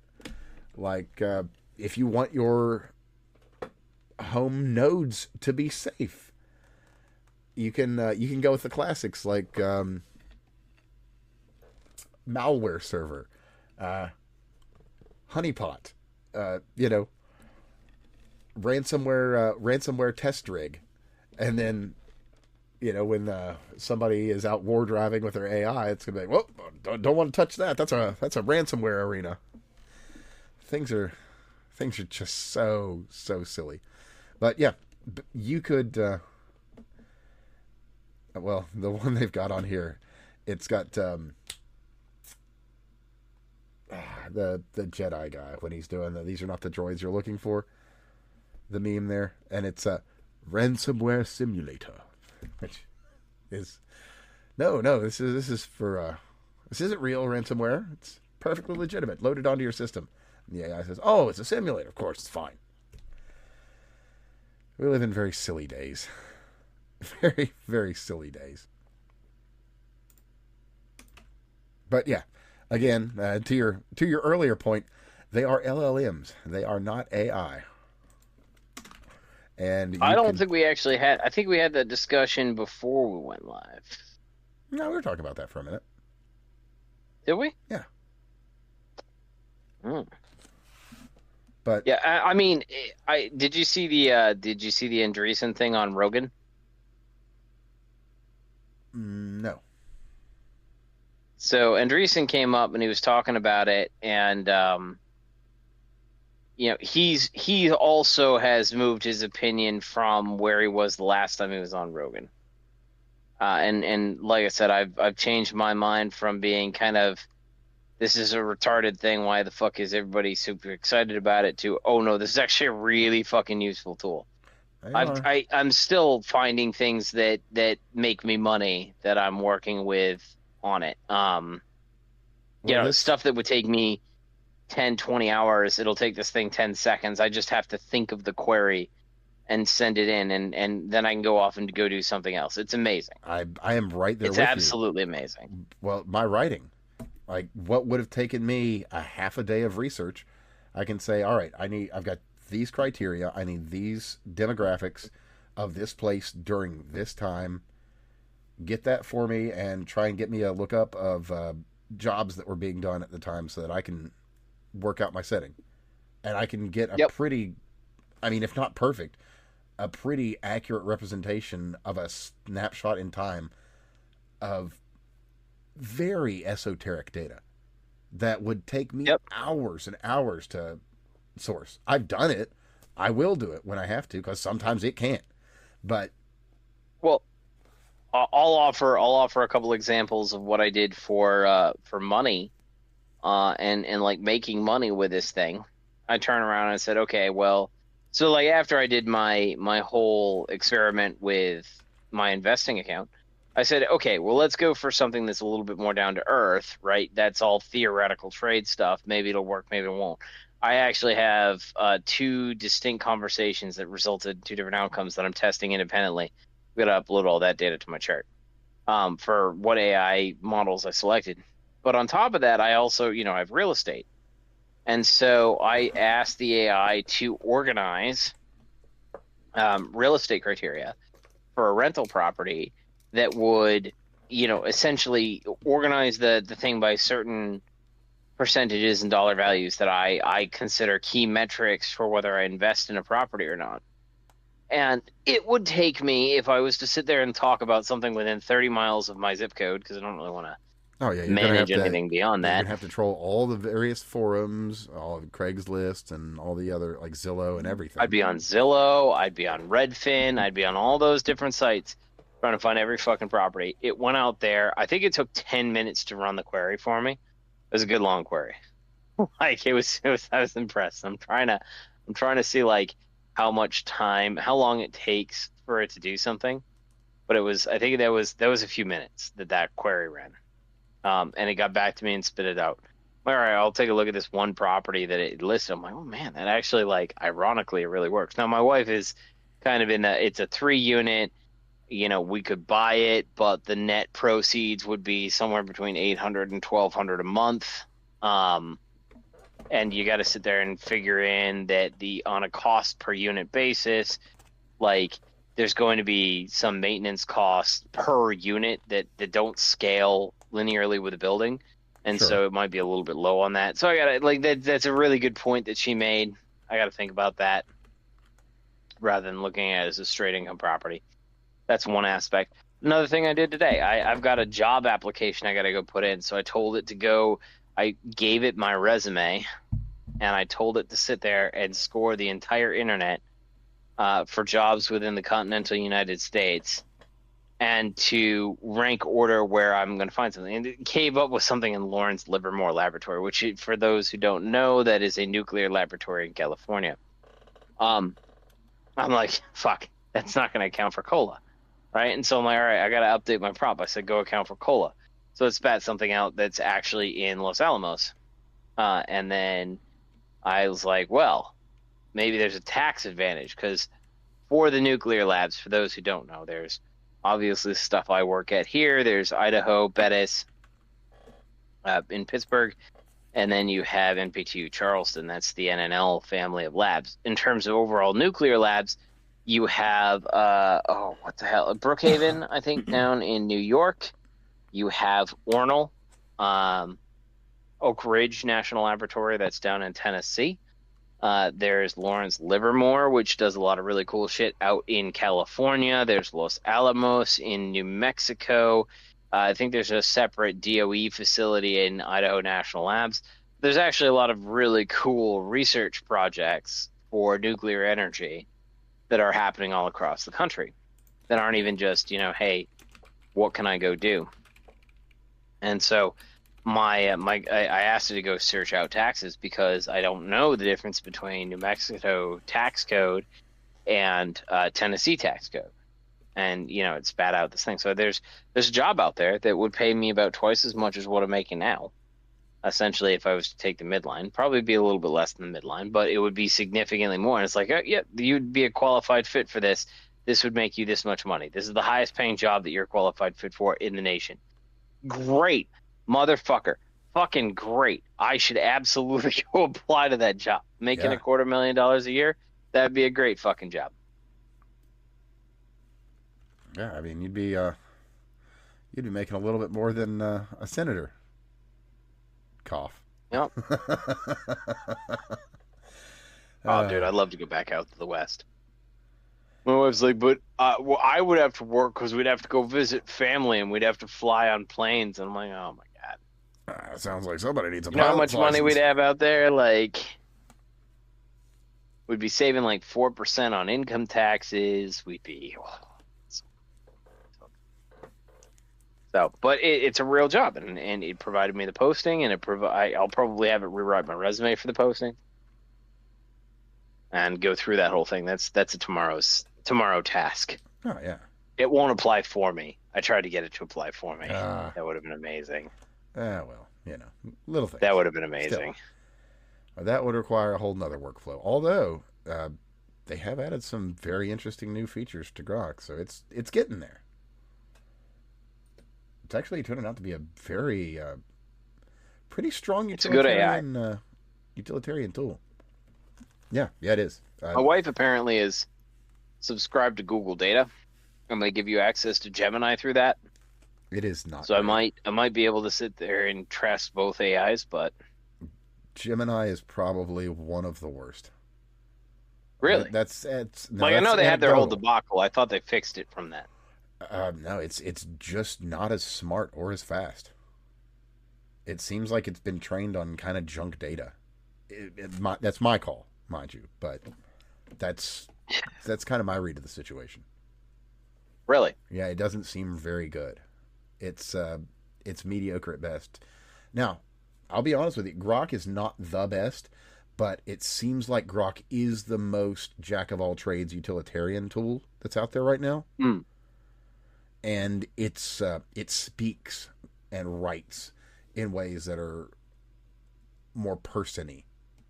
It's a little bit more relatable and not as well, hey, that's a great idea. There actually probably are aliens inside your brain that are pulling levers and controlling you, and they were sent here by the CIA and or Mossad.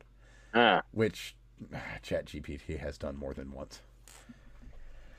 They're resulting in more than one death. That's kind of funny. I mean, it is. It's dark, but it is funny. Yes. Yeah. Oh, speaking of dark, and also, well, I don't know if it's funny or dark for that matter, but it's the right thing, and I'm not going to laugh. I'm just going to appreciate. So, via Homeland Security, you might have missed this one. An alien who is in the U.S. temporarily and wants a green card must return to their home country to apply. This policy allows our immigration system to function as the law intended instead of incentivizing loopholes. The era of abusing our nation's immigration system is over. That is a tweet from DHS. So that's pretty good. It is. If you're wanting to apply for your green card, you need to go home. You need to go home and apply. Oh, you're on an H-1B? All right, well, do your H-1B then. You want a green card? Well, then you don't need an H-1B, do you? Okay, then. Well, then, head on home. Do all this paperwork, wait till your turn, and we'll get to you. And there's been a number of immigrants that are like, oh, well, okay, I suppose I understand. A lot of them Mexicans, interestingly. Mexicans have been like, oh, well, yeah, guess that makes sense. That's kind of how we do it. And rather a decent cross-section of Europeans as well. They're like, well, yeah, I suppose that makes sense. I can do that. But my God, have the Dalits... Oh, they cannot handle this. The lower caste Indians are inconsolable, Steve. They are very upset by this. Like, how dare you? I have been here for this many years sending XYZ remittances home. It's like, oh, have you? Have you now? That's just one example. I mean, but it's a lot of really, really upset Indians that are like, I was building a life here. I worked at this company and that company. Like, well, you can still work for these tech companies from India and you can fill out your paperwork and come back. I don't understand why you're so upset over the process that basically the whole rest of the fucking world uses. That your home countries use. I don't know if you remember when they were doing some of the initial immigration stuff, and they ran into this thing where they were trying to your visa, your H-1B visa, or your whatever it was that you got was only temporarily allowed for a certain period of time, and there was this whole internet campaign to try to confuse people so they stayed in India longer than they should. And there was somebody who fell for it, who said, hey, I might as well just kill myself because, and they said, is really India really that bad compared to the United States? And their answer was yes. Right. I'm not anti-Indian. I'm really not. I've met a lot of these guys. I'm against their third worldism. They're pretty good. But by and large, I don't know. My experience with them has been that they're actually pretty solid people. I do have an issue with the fact that they prioritize their own people versus general Americans. That's definitely an issue and should be dealt with. Now, to 100%. that note, and directly related to this, as of right now, there's apparently a backlog of some 800,000 to 1 million plus Indian nationals that are in this green card thing. Which means, and that's here, by the way. So there's a very good chance that a lot of, now, to be fair, there's quite a lot of jobs in the service sector involving hotels and motels and gas stations that'll be opening up in the near future. But there will also be a number of other jobs opening up because that's like a million people that are working today that are going to have to go home if they want to continue this process. Yep. Yeah. Out of USCIS and Department of State, massive backlog, roughly 800,000 to over 1 million Indian nationals stuck in the green card backlog. Expect a massive influx of Indians coming to India. And this is from an Indian fellow by the name of, his last name or first name is Sarma. PVS? I don't know. Ex-bureaucrat. And I don't know what those squiggly letters mean. My Hindi is a bit lacking, if you can believe that. I am not fluent in Punjab, surprisingly enough. Let me see here. I feel like there was a couple of other worthwhile things. Oh, yeah. So, real quick, California's got a new gun registration thing, because of course they do. If you move into the state and own guns, you've got to take like a 5-hour training course, and you've got to go to the range, and you've got to watch a video, and you've got to register all your shit. And then they're also going to make it apply to everybody in California. That's the long and the short on that one. Not much to it. Just California genuinely being shitty as usual. But this one, this is wild. And you're an engineer, so you'll be able to appreciate these numbers. So, U.S. Special Operations Command, they have complete autonomy as far as arming their troops for whatever needs to be done.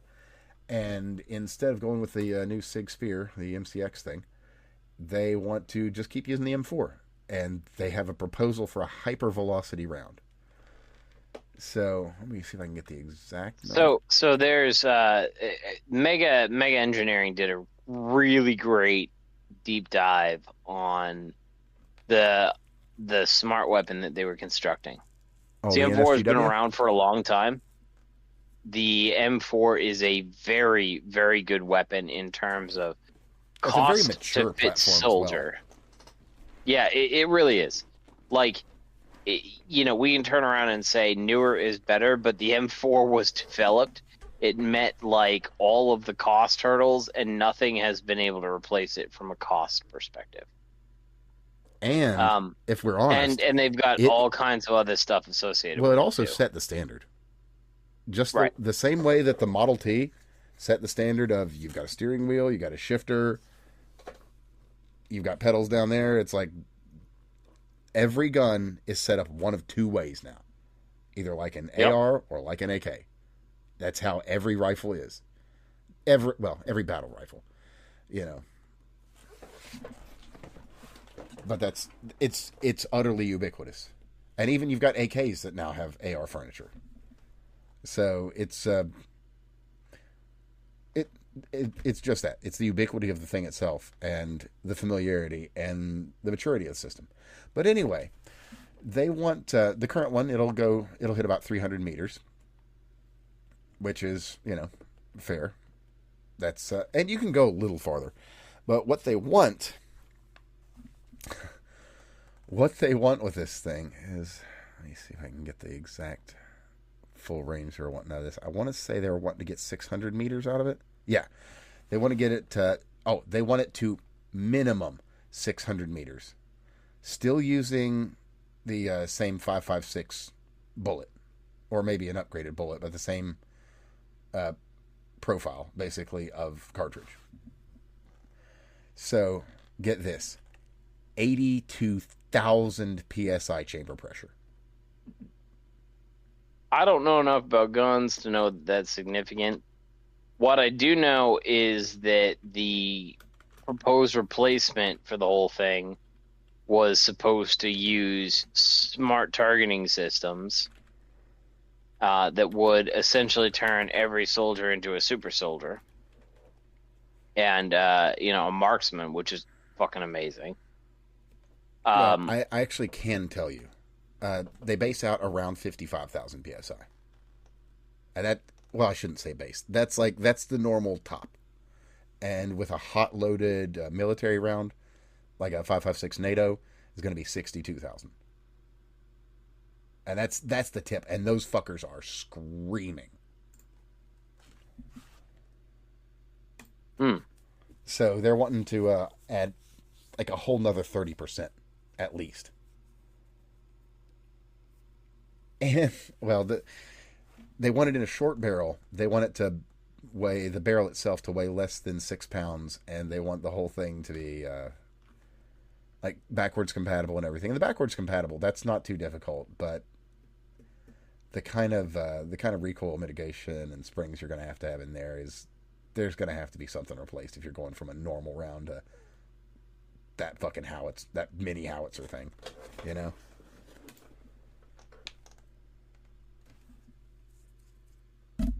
Really? Yeah. Okay. I mean, it's pretty excessive. What is it? They the full weight they want not to exceed 8 pounds unloaded without suppressor, with it being they would like it to be 6.5 pounds overall. That's a hell of a goal for something like that. Well, and I think that the replacement was supposed to be like ceramic jacketed rounds or something like that. And so they'd be lighter weight round. They got bullets that were lighter weight, carrying it was a slightly smaller capacity magazine, if I remember. But I do know which one they you're talking sat there and about. They proposed it. It was again, it was a really expensive weapon system. They were, but it was the a weapon polymer system, casing, by the way, just so you know, I know exactly which one you're talking about. But yes, yeah, it was supposed to be something like that where they got greater penetration. The rounds themselves were slightly lighter weight. There were fewer of them in the chamber because they wanted a smart scope on it that would essentially calculate all the variables for the soldier. And so it was the goal was to turn everybody into a marksman, which allowed them to engage at farther ranges than they previously could. But if you just put more oomph in the bullet, you achieve the same thing. Well, that scope, by the way, is real and is now in testing. It's being fielded. Mm-hmm. And they got it into a much smaller profile than I would have expected either, too. If you'll remember the NASGW system, that thing was like, God goodness, like half the size of a Game Boy for the whole like back screen. And then the thing itself was... Oh, yeah, it was a really impressive electronics package. But the current one, they've really done a hell of a job with it. It fits inside of something just a... Well, yeah, you don't know guns so well, but it fits in something that's basically the size of like a thermal scope, which is basically a normal scope that's just kind of got a block at the end. They've done very well, very, very well with the technologies. They pulled off most of it. But here's the other part of this. What they want for this hyper velocity round and weapon, or upper for a standard M4, they want it to have a bottom 8,000 rounds. Other bottom end, minimum 800 rounds between stoppages. Would prefer 1,600 rounds between stoppages. So that's going to be like a stuck case, double feed, anything at all. They want this to go. That seems quite ridiculous for me for what they're asking. I mean, it's not exactly your field, but you've got some of the numbers to just kind of understand and appreciate quite what they're asking for. I mean, it's going to run really hot. Oh yeah, like the only way that you get hypersonic rounds is to add more energy. Yep. And you're going to have to do something with your case, too, because, you get to a point where you can blow those fuckers up. Yeah. So, it's going to be interesting.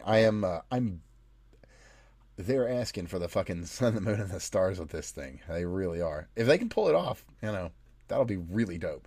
Because, honestly, nobody's really got a hypervelocity round right now. Well, I mean, there's two wins here, right? If they pull it off, then they get to keep the M4 platform, which they already have all of the supply chain and logistics and all that stuff. And wars are predominantly fought with supply chains and logistics. Mm-hmm. You don't have to bank on anything. You don't have to change anything. Every weapon is still equally cheap. You're just changing the rounds.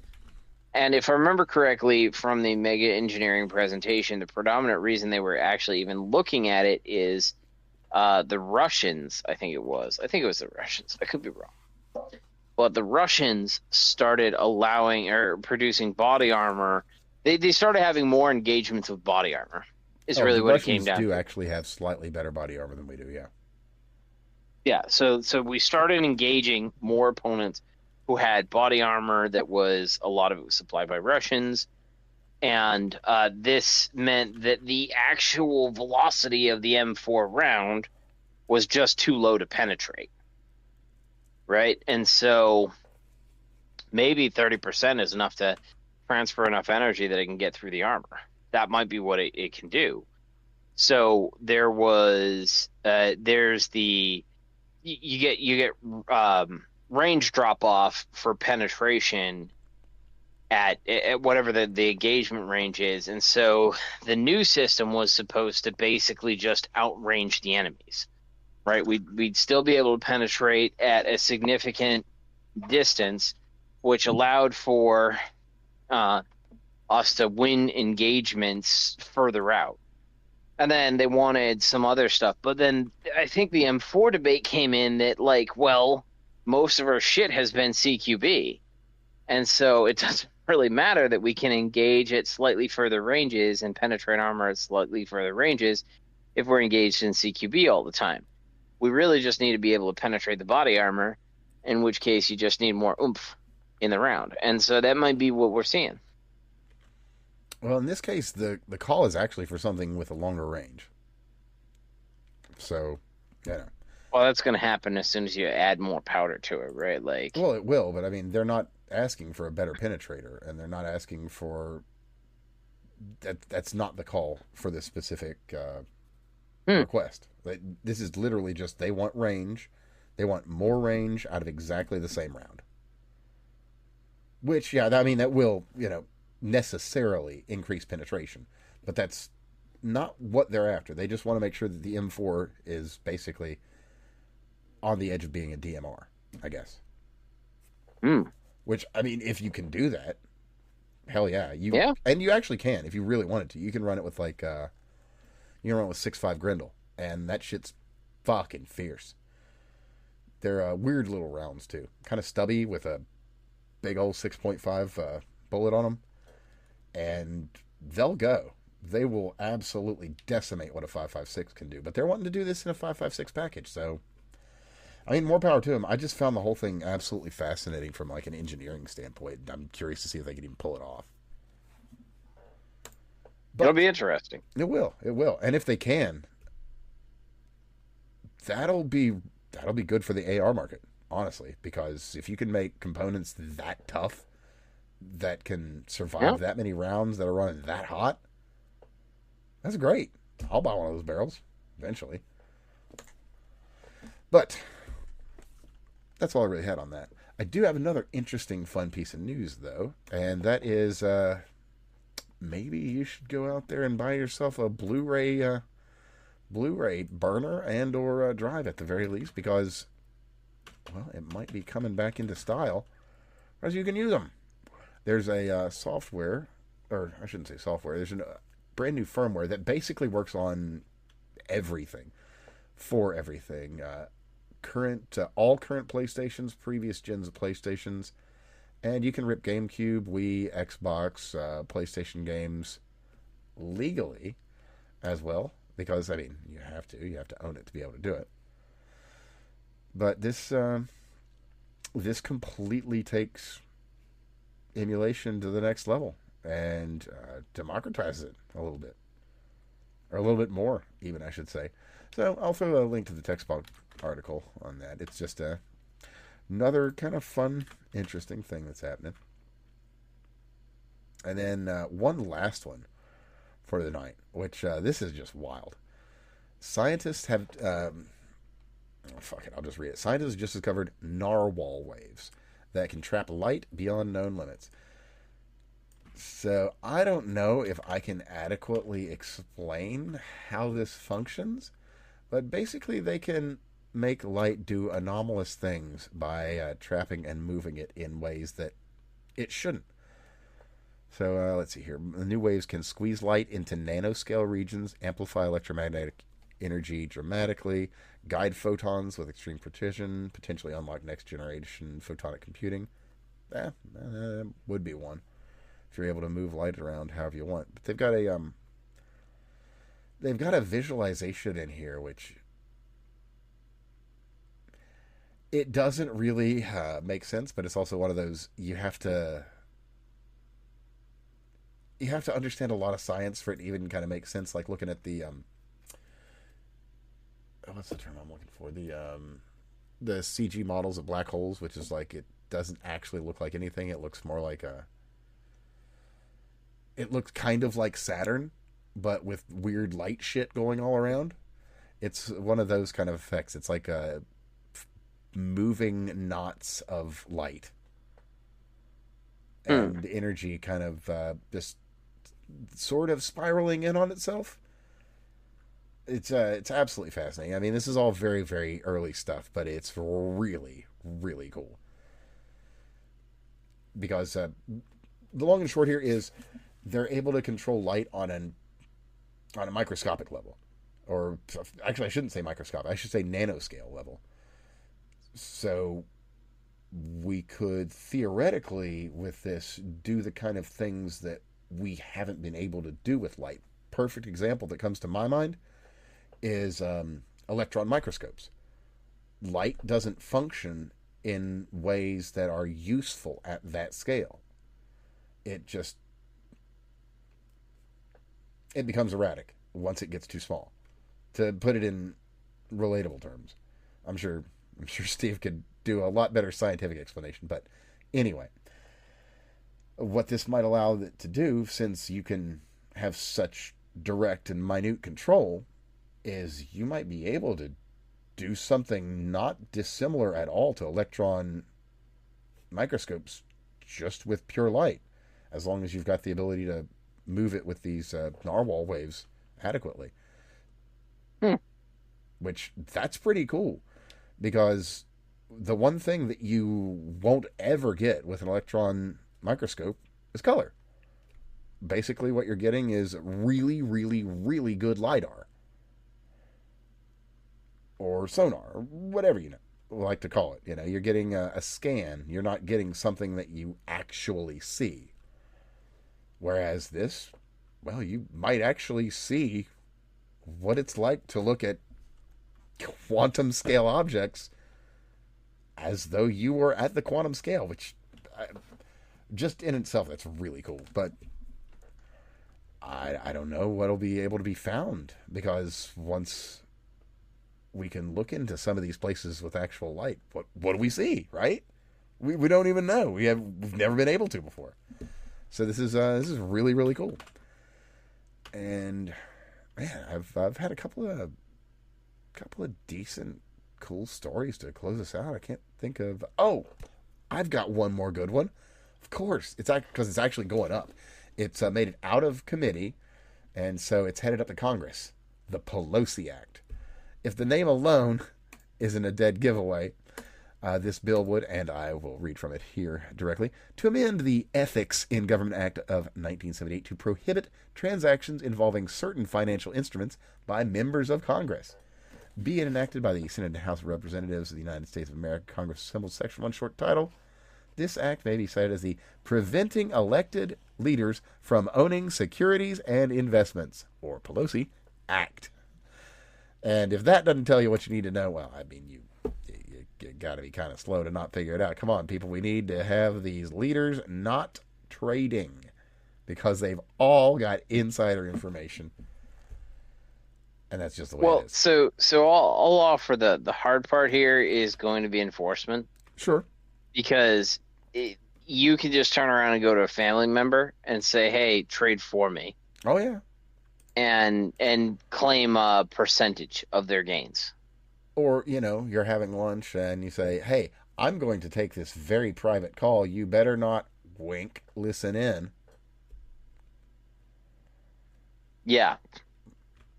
And, yeah. There's 1,000 ways to cheat the system. I agree that there should be a formal evaluation of gain of wealth. Yeah, right? At the very least, we should be making the attempt. Which we're not. Like, I have no moral problems with a member of Congress choosing to pursue alternative means of revenue outside of their office, right? Their primary job. However, the question is going to become, how do they do that? So realistically, unless the act explicitly sits there and evaluates net wealth, and then sits there and like... Oh, yeah, there have to be mechanisms to actually determine what's what. There has to be, yeah. Like, I don't think that you should be able to trade in the global stock market with your wealth and make money that way. But if you ran a rental, I don't think that's a problem. You know what I mean? And I get what you're coming from. If you have passively traded stuff, that's not really a problem. It's all the other stuff. So enforcement's going to be a challenge. You know, I don't know. I don't know if it'll work. No, well, at the very least, it's the sentiment is good, and what could come of this isn't bad. Like, there's not anything that's about this that's like, man, that's super chintzy. The worst you can say about it is, I don't know if they'll really be able to make this work. But, I mean, fuck, at least they're trying, right? Which, it says more than they have been. That's the hard part, right? Like, they can write a book. They can do a half dozen different things that most people can't do. I do agree with it with securities and investments, but it's going to have to somehow be tied to net worth. And I don't know how you do that. Yeah, that's fair. That's fair. There's a lot of tough questions when you're dealing with this sort of thing. Just are. One of those the way it is kind of things. Oh, another. Greg Bovino, former head of CBP. Boy, he has been laying it down. He's a good follow. I would absolutely recommend keeping an eye on him because, man, he has got his ear to the ground. And the more that I listen to what he has to say about things, it really seems like he was pulled out far too early. Like, that guy, he really wants what's best for the United States, and he is 0% afraid to say it. And call a spade, man. So, would not mind seeing him get into another position of authority because, man, that guy's got the right ideas. Oh, another. I actually do have one more fun piece of news here. Now, we've spoken about Graham Plattner, the Democrat from Maine. We'll call him a socialist from Maine, a national socialist, mind, but a socialist from Maine. The guy with the it's not a Sonnenrand, it's the Schustoffel skull on his chest. Anyway, that's not enough. I mean, being a literal Nazi, who cares about that? I mean, he's a Democrat. He's got the right politics. It's fine. Anyway, he's been on the he's going to be on the next Time cover. They've got the title here, Party Crasher, The Rise of the Scandal-Plagued Democrat Graham Plattner by Julia Taruso. Well, Julia, you really, you hearken back to I just say that Time has a real history with putting interesting guys on the cover. There's another one. What issue is that? Number 27, I believe.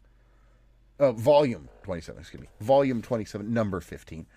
Has a German painter on the cover, actually. Has got an interesting mustache, that guy. You'll notice that Graham Plattner also is a fellow that bears an interesting mustache. I don't know if bearing a mustache is reason enough to write a man off, but in this case, it's not. Neither is the Nazi tattoo. In this case, it's what is it that they've finally gotten upset about? It's like he had sex outside of marriage or some shit. They won't even talk. It's some dumb bullshit. What is it that they're? It's yeah, he speaks poorly. That's right. That's exactly what it is. He speaks poorly to people, and they won't even talk about his fucking Nazi shit. No, basically, quoting him like, oh, wow. Of course, I expect nothing less from Time. So this is basically a puff piece. It's like, oh yeah, no, he's not an actual literal avowed Nazi. He's just a guy. And maybe he's got a tattoo that's unfortunate, but he's wearing his Easter lily pin. He's outside of his home, taking these pretty pictures. So just I'll throw the Time article here at the bottom just so that everyone can have themselves a grand and jolly laugh at the folded fucking state of Time magazine. And with that, I think that actually was everything that I was wanting to... get to. Let me think here. Yeah, nothing really else coming to mind other than that if you see helicopters flying over your forest areas and dropping boxes, be very careful. Keep some powdered sulfur about because could be some alpha-gal ticks in there. Unfortunately, this has happened a few times and been spotted. Or, if you see a drone dropping a box off in the middle of the forest, be very careful. This has been spotted numerous times across the United States. These are tick boxes. It may or may not be what you would find in your case, but there have been boxes of ticks that may or may not be genetically engineered to, spread alpha-gal syndrome. If you're curious, by the way, if you'd like to learn more about that, you can just hop over to the UN and look up the documents on how it is ethical to make people allergic to red meat with alpha-gal syndrome. Huh. Anyway, was there anything else you wanted to get to, my man? No, my friend, I am pretty much good. Pretty much here as well. There's plenty more we could cover, but it's only so much time in a given day, and there's always just too much. But, brother, been a pleasure having you on. Everybody tuned in or tuning in, thank you for being here. Make sure and give us each a follow. You can find my man Steve here at Ratman720. You can find Craig at CraigBob99. I'm Evan. Find me at that fake guy Dan, all the places, except Facebook. And, well, share it around. Tell everybody about the best podcast that exists in the sector, in the world. One of these days, we're going to be bigger than Joe Rogan, if only from combined physical weights. Nonetheless, bigger than Joe. That's correct. There we go, by golly. Anyway, though, thanks everybody tuning in. Share it around. Tell everybody about the show. We do what we can to keep you informed and let you know what you need to know. So, talk to you again soon. Godspeed.